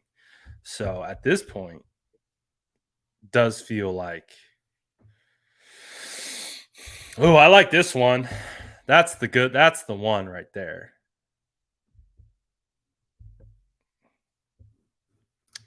Why don't I stream the draft live? Because I'll get hit with copyright and they'll bring my stream down and they'll ban me. So I can't stream broadcasted media, especially live media. Like if I were to let's say for example, we wanted to like rewatch some plays from a Niner game, and I pulled the broadcast up, and we just I had a YouTube up, and I pulled up that stream, I would get taken down, and then I would get dinged for copyright. So that's why we don't do that. And in the past, I have gone live for the first round, but we don't have a first round pick, which also kind of translates into I didn't study a ton of the first rounders like I normally do because I was honestly trying to find guys in between 60 and 150. I did more work in 60 to 150 than I actually kind of did on the front end of the draft. So, like I said, if and when something happens, we're hopping right on. I might do a little we might sit through the first 10 picks, maybe. I haven't decided yet, but that's why I got to put the bell on.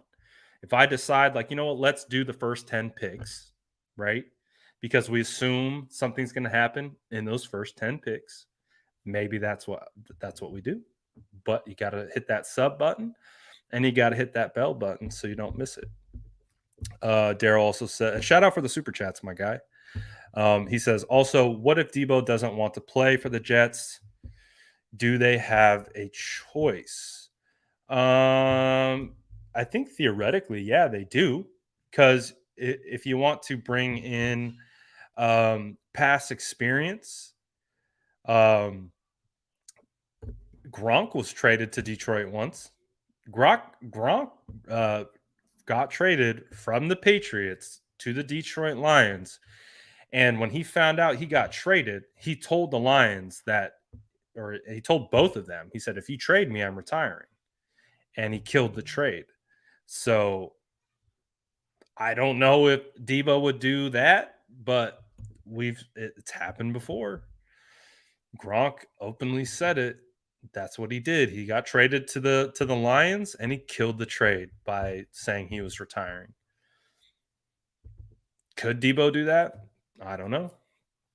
But at this point, it does sound like Deebo wants out. So if he wants to go to the Jets, maybe that's okay with him. Tommy says Jets plus Samuel still equal no playoffs. You could be right. You could be right. Deebo eats mangoes during the draft. My goodness. My goodness.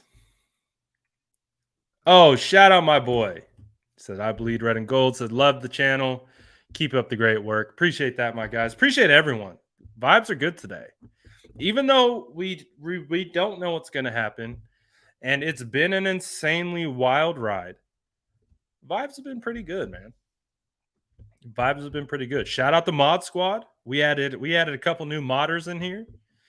Shout out the mod squad. Ooh, we set the goal at 300. Shout out DJ coming in at last second. We set the like goal at 300. We can't leave until we hit it. We know there are 29 lurkers in here. We know there are 29 lurkers in here who haven't smashed that like button. We know there are. Help us. Help us get it done. Help us get it done.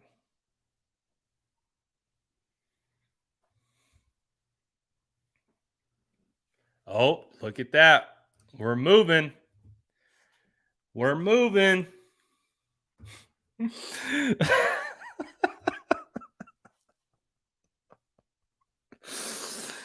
Oh, if you know, you know. If you know, you know. Let's go. Shout out all my lurkers. Let's go. We know you guys. We're capable just like that. We hit 300 and you know the vibes just like that. We hit it. Let's go. What's up, Cash? My boy. He says, thank you, Brad. Shout out the mod squad. Shout out you, my boy, Cash. Always showing love. Really do appreciate it. And again, undefeated. Shout out to SDS. We're undefeated. Appreciate all you guys. I seen that.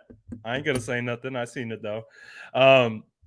Shout out all the homies. Shout out everyone who's vibing with me. Shout out everyone who's helped build this channel to what it is, because it isn't just me. It is you guys. You guys have helped me so much. Shout out the mod squad. Shout out everyone who brings good vibes. Again, we don't always have to agree on things, but I think what makes our group so special is we can have conversations about things that we disagree with. We can like run it through the different cycles, and that's why the SDS is so freaking legendary. Shout out all you guys. I really, really do appreciate you. It's a big day for us.